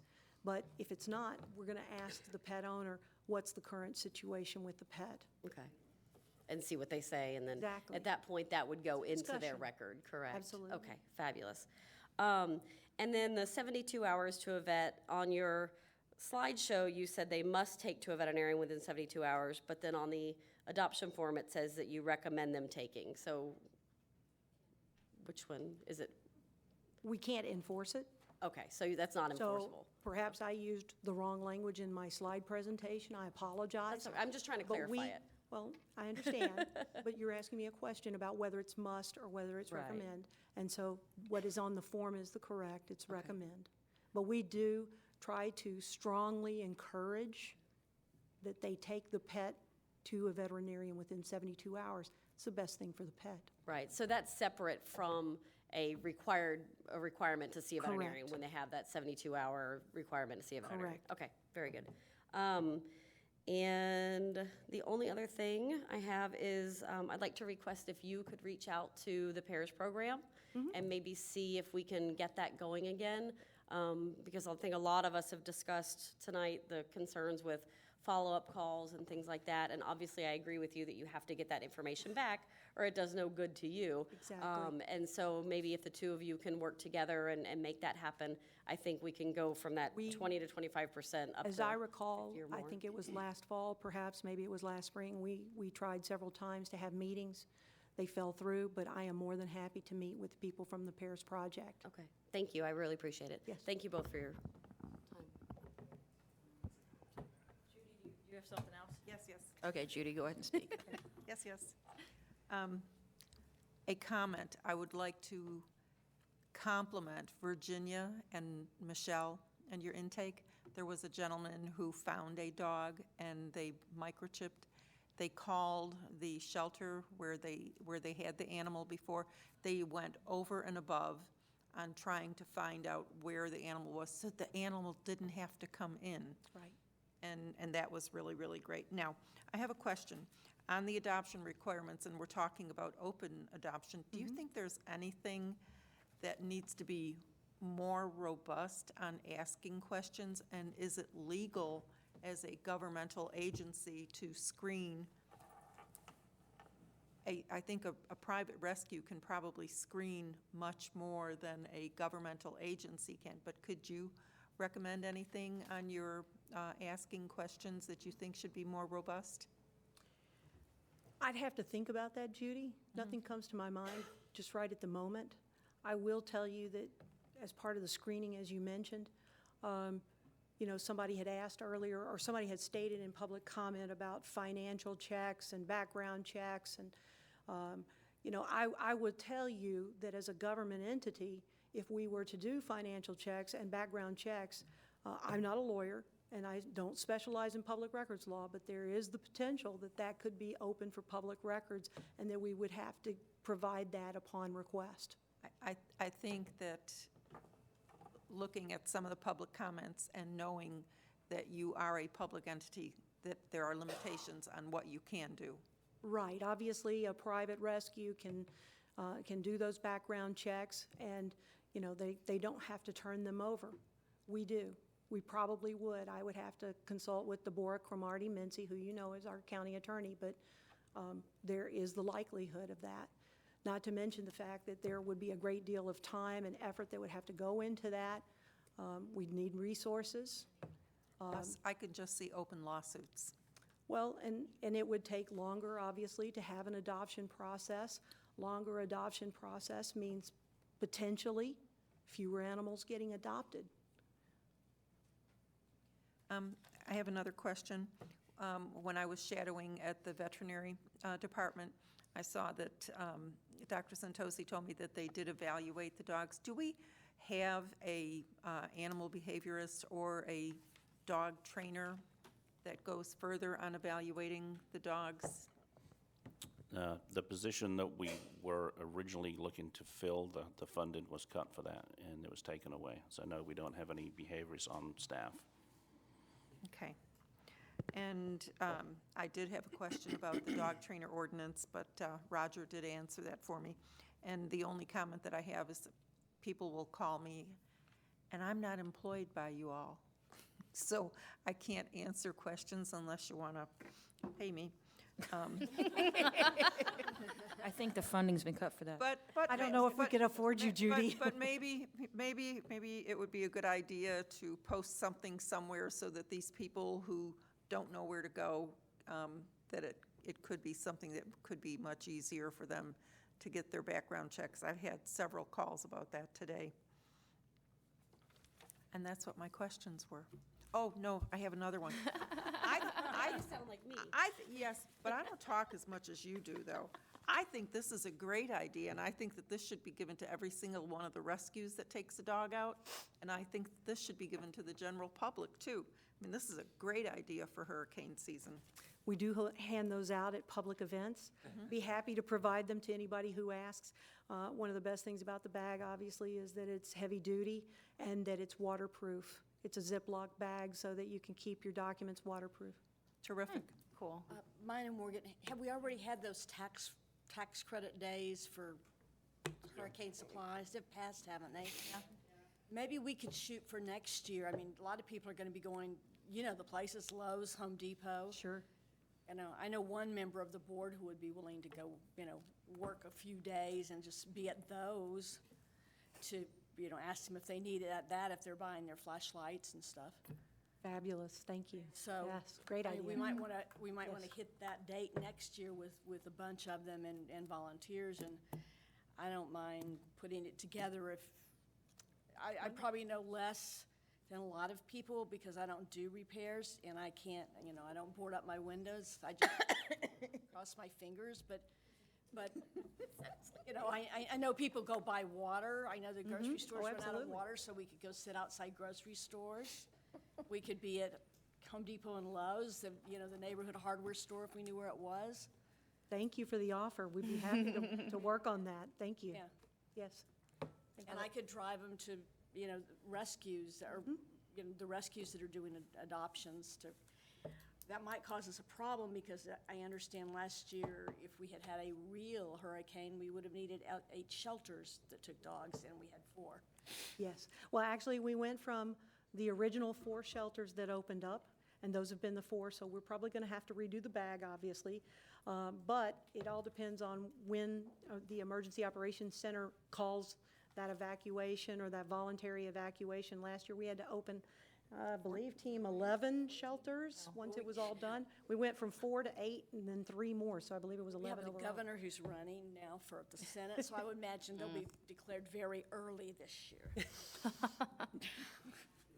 Roger Mills. Hey, Christy, can I touch on that tiger incident for a minute? Because it really, it wasn't the shelter's fault in that situation. First off, when we received that call, it was a video that a guy took from a car, and the video wasn't even readable. So, you know, a lot of agencies probably, when they're receiving 300 calls a day, probably would have gave up on that. So we actually sent it to TPD, who sent it to their IT section, and took a couple of days for them to actually clean it up to where we would get that tag. So when we tracked him down, the car was registered to her. He was driving. She was a passenger.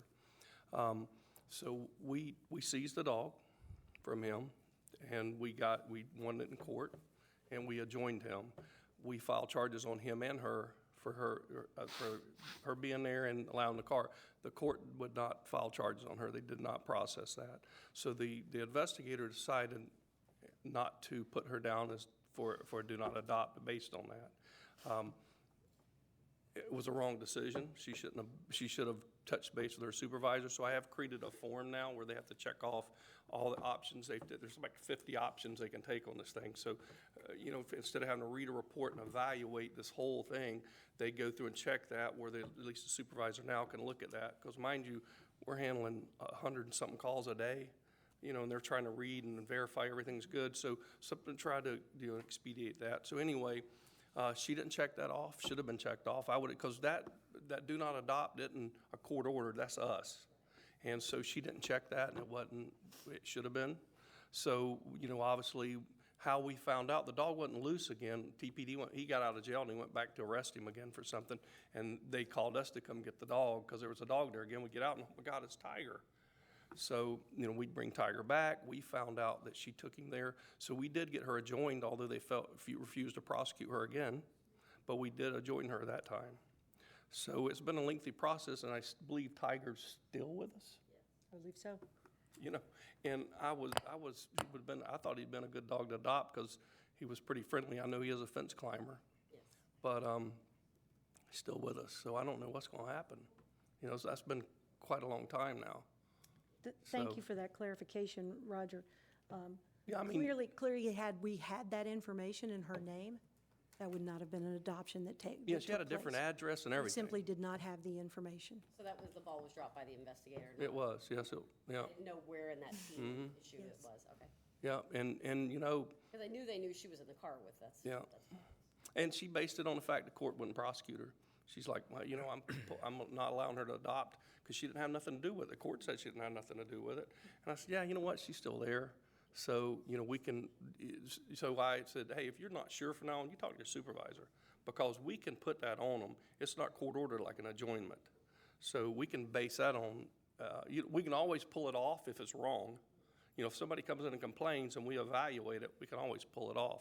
I'd much rather pull it off and someone gripe because they're not getting a dog or cat than if we don't put it on and they get one. So, you know, I'm hoping the checklist cleans that up a little bit. But again, you know, it is a large volume that goes through and, you know, we're going to make mistakes. Unfortunately, we try to put in what we can to avoid that from happening because I don't want to see any mistakes.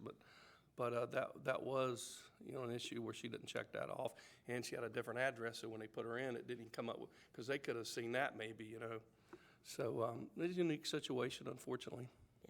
Christy Layton, thank you, Roger, for that clarification. I do appreciate that. And I appreciate every single ACO. I've ridden with them a couple times, and I got to tell you, the number of calls that they do every day is just astonishing. And I understand there's a number of additional things that they're having to do now that they didn't have to do before, euthanizing animals and caring for dogs in the kennels at times and things like that, and playing with dogs and things like that I really don't think are animal control investigator, animal control officers' duties. So I appreciate every single one of you guys on that team and everything you guys do every day. So thank you. And Emily Park, hi. So I wanted to follow up on your question too, because I know I did not give a good answer. I encouraged you, and I am going to send you everything we asked for, and I'll connect you with the people who review the grants and all that too. I encourage you, if you would like to see the data snapshot that we get when we review grants. You can go on shelteranimalscount.org. Okay. And that has everything that we ask for, so you get a good visual. Thank you. I appreciate Sure. it. Are there any other questions? Okay, then we'll move on to the next agenda item, which is other business. Do we have any other business? Christy Layton. Hi, Christy Layton. A couple of things I'd like to see if we can add on to the agenda and make sure that we're keeping on the agenda. We just need to add back in to the old business for now, the update on ways to reduce intake. Because that subcommittee, we keep kind of talking about it a little bit, but never really quite get to the meat of it, I don't think. We've kind of given you some of the thoughts that we've had, but I don't think we've completely discussed it as a group because we keep having all of these other presentations, which while they're absolutely needed and we want to hear them, I think it's just putting that off. So if we can keep that on there, that'd be great. Can I ask for point of clarification? Yes. Are you talking about your subcommittee? Or are you Yes. also, okay, just want to make sure, because I know that the efforts that we're trying to do with our internal intake diversion committee, Right. we wanted to present next month. So I just wanted to make sure I'm on the same page. Yes, yeah, I have the intake diversion. Well, I have it for June, but then of course we lost last month, so we'll have to push that off till July. So, but I definitely want to hear that. But I just want to kind of keep that ways to reduce intake subcommittee on there so that we don't lose it and forget about it. And even if we don't talk about it next time, because we have too many other things to discuss, we can just push that, to the following month so we can keep kind of chipping away at it.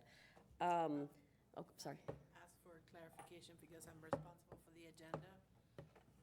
When you say keep it there, are you going to bring a presentation to the board or? No, we don't normally do presentations. We've discussed in the past couple of months some of the things that the subcommittee came up with, some of the ideas that we came up with. But I feel like as a subcommittee, we've basically just kind of given a list of here's all the things that we talked about, but we haven't really delved into any of those things and really discussed whether any one particular thing would help us or not. So let's say spay-neuter programs. We've said we should do spay-neuter programs, but we haven't really talked about what that means or whether what you guys are doing for spay-neuter programs currently and how we as a community could help that be better. I think that we would just add a line item to the agenda that says, a subcommittee on reducing intake, an update, and that's it. And that way they can talk about whatever they discussed the last time. That's all you would add to the agenda, I believe, if that's correct. Yeah, that's all. Okay, but we are not actually meeting. Usually when you have a subcommittee, you have a meeting for the subcommittee. Right, the subcommittee is meeting. We're just not talking about it when we get here, because it wasn't on the agenda. Okay. Yeah, apparently, so. And then the other thing, can we keep on the agenda is the report from Chair and the report from PRC, which would include us getting a copy of the printed stats from the month and year like we've always gotten. And then that way we can, that's when we would discuss, the numbers and things like that, kind of the, down and dirty of the numbers. And That we've was always had probably that on just there. an oversight. Yeah, I'm sure it Because I think it's was. been on all the other agendas. Yeah, it has been, and this is the first one it wasn't on. I'm just asking if we can make sure that that goes back on there.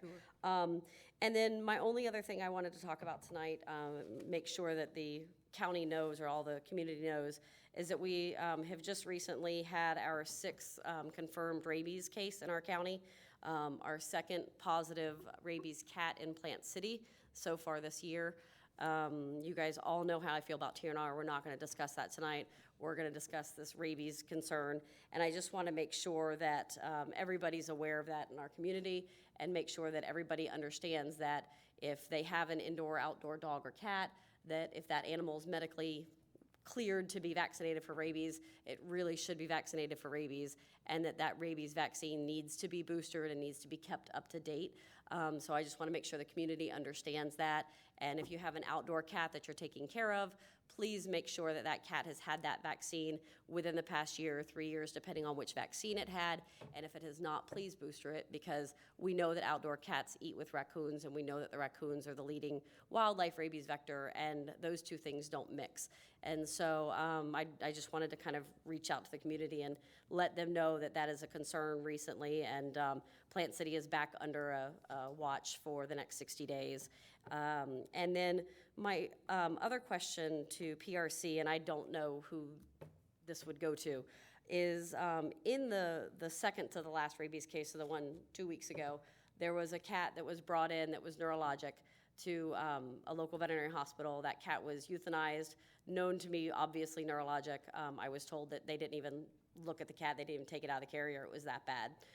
It had attacked a lady, a child, and a dog, and prior to bringing into the veterinary hospital. And that cat had 5 total kittens, 3 of which the lady still had. Those 3 kittens, I understand, went to PRC from Vets for Pets or from the lady's home, I'm not sure which. And those 3 kittens were then released over to a foster at that day. My concern is that from a public health standpoint, that should absolutely not have happened. And I don't know who made that decision. That's not my job. That's your job to find out who made that decision and explain to whoever it was that decided we should release 3 potentially positive rabies carriers out into the general public instead of waiting 24 hours to get the test results back on the mom, which came back positive. I just want to make sure that whoever that was is getting reprimanded or getting counseling on how exactly they should be handling these rabies cases. This is a public health issue, and we absolutely cannot let that go. We can't let those cats go back out into the community. Luckily, the rescue was a great rescue. They brought the cats back. Hopefully, and we know that those 3 cats then tested negative, or those 3 kittens then tested negative, which is great, so nobody else was exposed by that happening.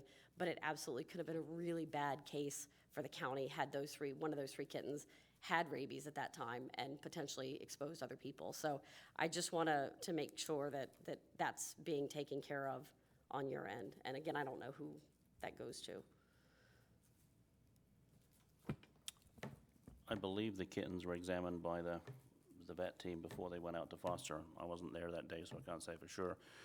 But I know that when we were made aware that the cat tested positive, they were brought, immediately back to the shelter. I'm not sure if Field picked them up or if the foster brought them in. So at this point in time, that's something that we've looked into, that, if we do have a cat that tested positive, we're not going to send the kittens out until we do get the results back. So it's being taken care of as far as internally, so it won't happen again. Okay, because by law, and our state law, and our public health guidelines for Florida veterinarians and management of animal patients exposed to known or potentially rabid animals, it says, for unvaccinated animals, if quarantine is selected over euthanasia, the animal must, under most circumstances, be kept in strict confinement at a veterinary clinic or animal control facility. Home quarantine is at the discretion of the county health department. And my understanding is that the county health department did not approve these kittens to go out into foster. So whoever made that choice broke the law and allowed those kittens out into foster. So I just want to make sure that that's being taken care of. Okay. The only other business that I had was, I had wanted on the sheet to do follow-ups. So if at a previous meeting we had discussed numbers or we had questions for PRC, that would be on here as well. And the last thing that I remember that we talked about at the last meeting, or maybe the meeting before, was talking to our representatives about possibly letting PRC have access to their own Facebook page. And I wondered, had anyone had a chance to talk to their representatives about that? But maybe that's something to add to the agenda for next time. Okay, does everyone agree? Do we need to take a motion on that or to add that to the agenda? So we'll do a Facebook page update. Is there any other business that we need to discuss today? Because I think, and that's the other thing, I think on the agenda, normally it says old business, new business. Yeah, but you might want to look at some of the older agendas if you want to just get that's just a formatting thing. So if you look at some of the old ones, it might help. Let me just make a comment. I've been a liaison for the Affordable Housing Advisory Board for 11 years, and I'm following their guidelines for agenda because I know that they're trying to go more uniform with the agendas and the process for every board. So that's why I made the changes, and the changes were approved by Scott. Christy Layton. Well, of course, Scott's not here, so I appreciate what you've done and that you've worked on other boards, but This is kind of how we've always done it. So if the BOCC wants us to go by this current one. And they're working on it. Then we can do that. But I know that as a board or as a committee, we're always allowed to add anything on here we want. And if that's not the case, I'm happy to talk to my commissioner and make sure that he's okay with us adding anything on here that we want. I actually had a discussion with him previously about did he want me to bring things up that I find out in the community to discuss with PRC, and he said, absolutely, that's why I have you. He said, I'm not going to know what And to. you're absolutely free to ask. Okay. But you do realize that the ones that put together the agenda are us, PRC. Right, We are but, bringing issues to you because you're the advisory board. right, but until this month, we've always had it this other way. It said, I have last month's, it was member sign-in, moment of silence, adoption of the agenda, approval of minutes, public comment sign-in. That's all the same as what we have now. But then we had report from chair, department report, old business, new business, and then any requests of the chair to include for items for next agenda. So for us, that's how we've always had it. I mean, you can shake your head, but that's how we've always had it. So I would love to have that I back think you're if we misunderstanding can. me. Okay. Yeah, I think I understand it, is that we are an advisory committee. So No, no, basically no. that the, Right. You've always had your business on the agenda. Mm-hmm. But it's us who's supposed to bring business to you guys, not right. you to And us. we shouldn't be using this time basically as, we're doing public comment at this point. If we're asking them questions about specific animals, we're basically doing what the public Right. does and asking specific questions, which they technically wouldn't have to answer if we were sitting over there instead of over here. Well, I mean, I asked my commissioner, I'm sitting here because he wants me here. So I've asked my commissioner personally, what do you want me to say while I'm there? What do you want me to bring forward? If they don't mention a certain circumstance that happened that the community is concerned about, should I bring it up? I was told yes. That's fine, you can So- bring it up, but it still has to be Robert's rules, we still need to have it on an agenda. It can't just be, oh, I have an opportunity to mention this happened this month. It can't just pop up. It needs to be Sure. put on the agenda, and Well, it needs that's- to be discussed that way. That's the other business portion, correct, or no? I'm sorry, we don't take the comments from the audience at this point. So, I mean, that's why we have other business. I'm so. glad you're amused, but it's really not appropriate, thank you. And I mean, again, if we'd had the department report, I'm certain that they would have mentioned the 6th rabies case that we've had in our county this week. We've had 2 in the past week and a half. So I can't imagine that the department wouldn't have mentioned that in their department report. So had we have had the department report, then we would have discussed that. And again, if you don't feel like me mentioning that rabies is really important in our county and that we've got another rabies report, out there, if they don't mention it, then I'm happy to step down from my position, but I don't think that's the Oh, case. I'm certainly not asking you Okay. to step down from your position, but I feel like we do need to watch where we're going. And you're right, they probably would have mentioned the rabies cases Sure, it would have been during mentioned. the report, but we do need to watch where we're going too and make sure that we're not bringing in things that aren't on the agenda. Well, the things that I brought up that were discussed were actually an adoption issue, which was on the agenda, so. A what issue? Adoption issue. Everything that I mentioned was an adoption discussion, and that was what was on the agenda. Well, I think we talked about TNR. No, I mentioned that their successes, their definition of success is different than mine. Right. Which is why I mentioned TNR. So I was trying to explain my definition of success and why it's different. Again, I could have said the adoption process, if they adopt an animal out and it gets thrown out onto the street, whether it's a dog or a cat, I don't care. But if that dog gets tossed out on the street and comes back in as a stray, that's not a successful adoption. And I'm pretty sure I said something like that. So again, that was my definition of success. That had nothing to do with anything other than explaining why I don't feel like a dog that gets returned in 3 weeks, or a dog that gets returned in 1 day, or a dog that gets put out onto the street and picked up as a stray, that's not a success. But in PRC's numbers, that dog is a success. That tiger dog was a 100% success rate twice, because it got adopted out to the lady who was there when the dog got kicked out of the car, and then it was adopted out to another person that then let it scale a 5-foot fence and get back to the I shelter. know all the So facts. that's I mean, my I heard you question. mention it, and I knew So about it that's before why I we came to mentioned the meeting. That's why I mentioned that case, because that is a 2-time success rate when we're talking about the shelter. But to me, that dog is not a success because he's back in the shelter, as Roger said. So that's why I mentioned those cases. I mentioned them as specific instances of where the adoption process failed and where I think we could improve it.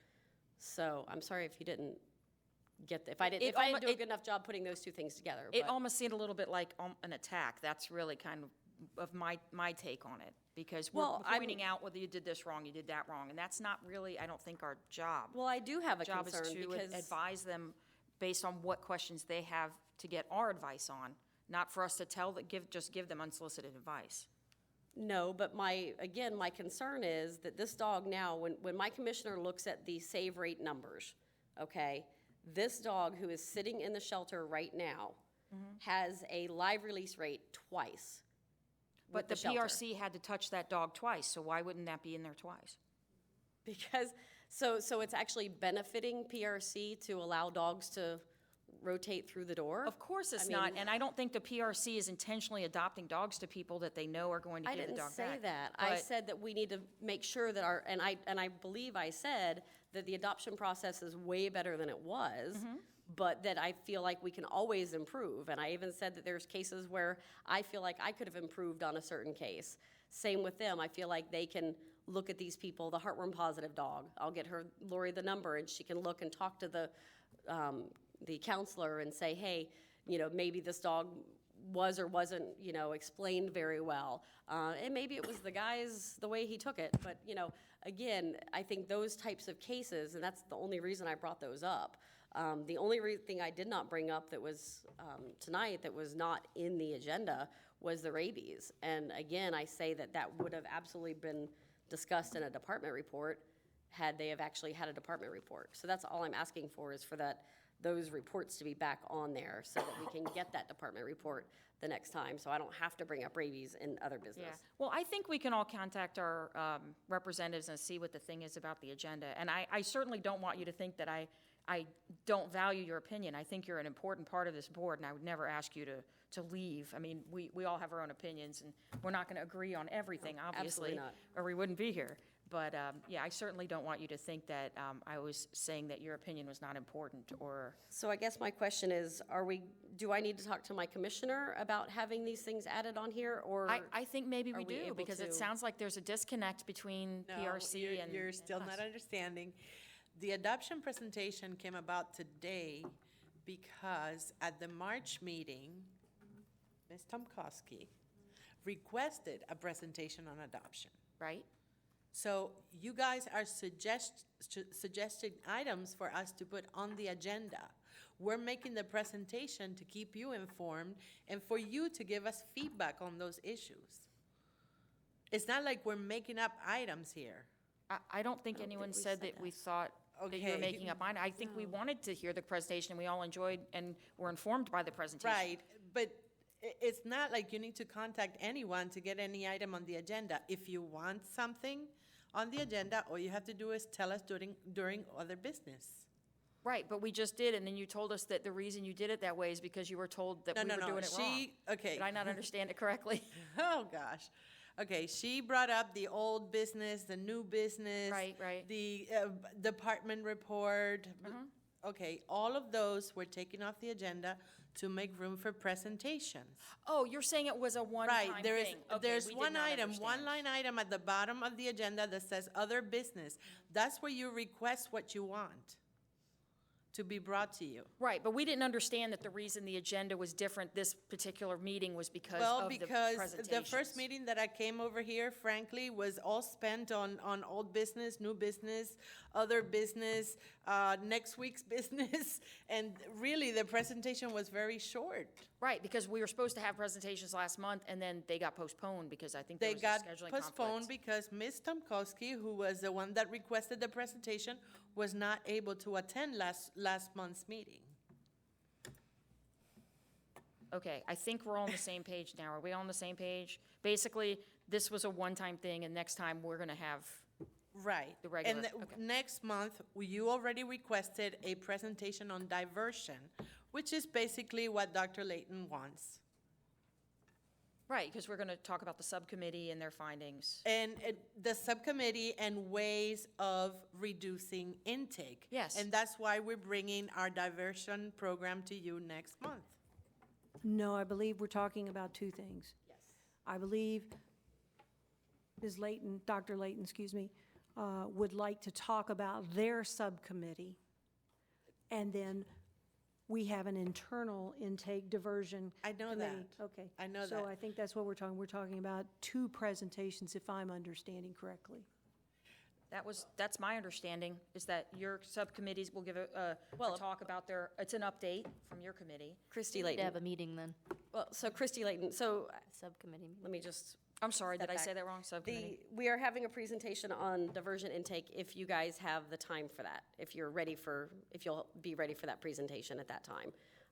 And then if you are, that's great. Regardless, I would like to have the update on ways to reduce intake as well, just on the agenda. It doesn't mean that we're going to spend 20 minutes on it.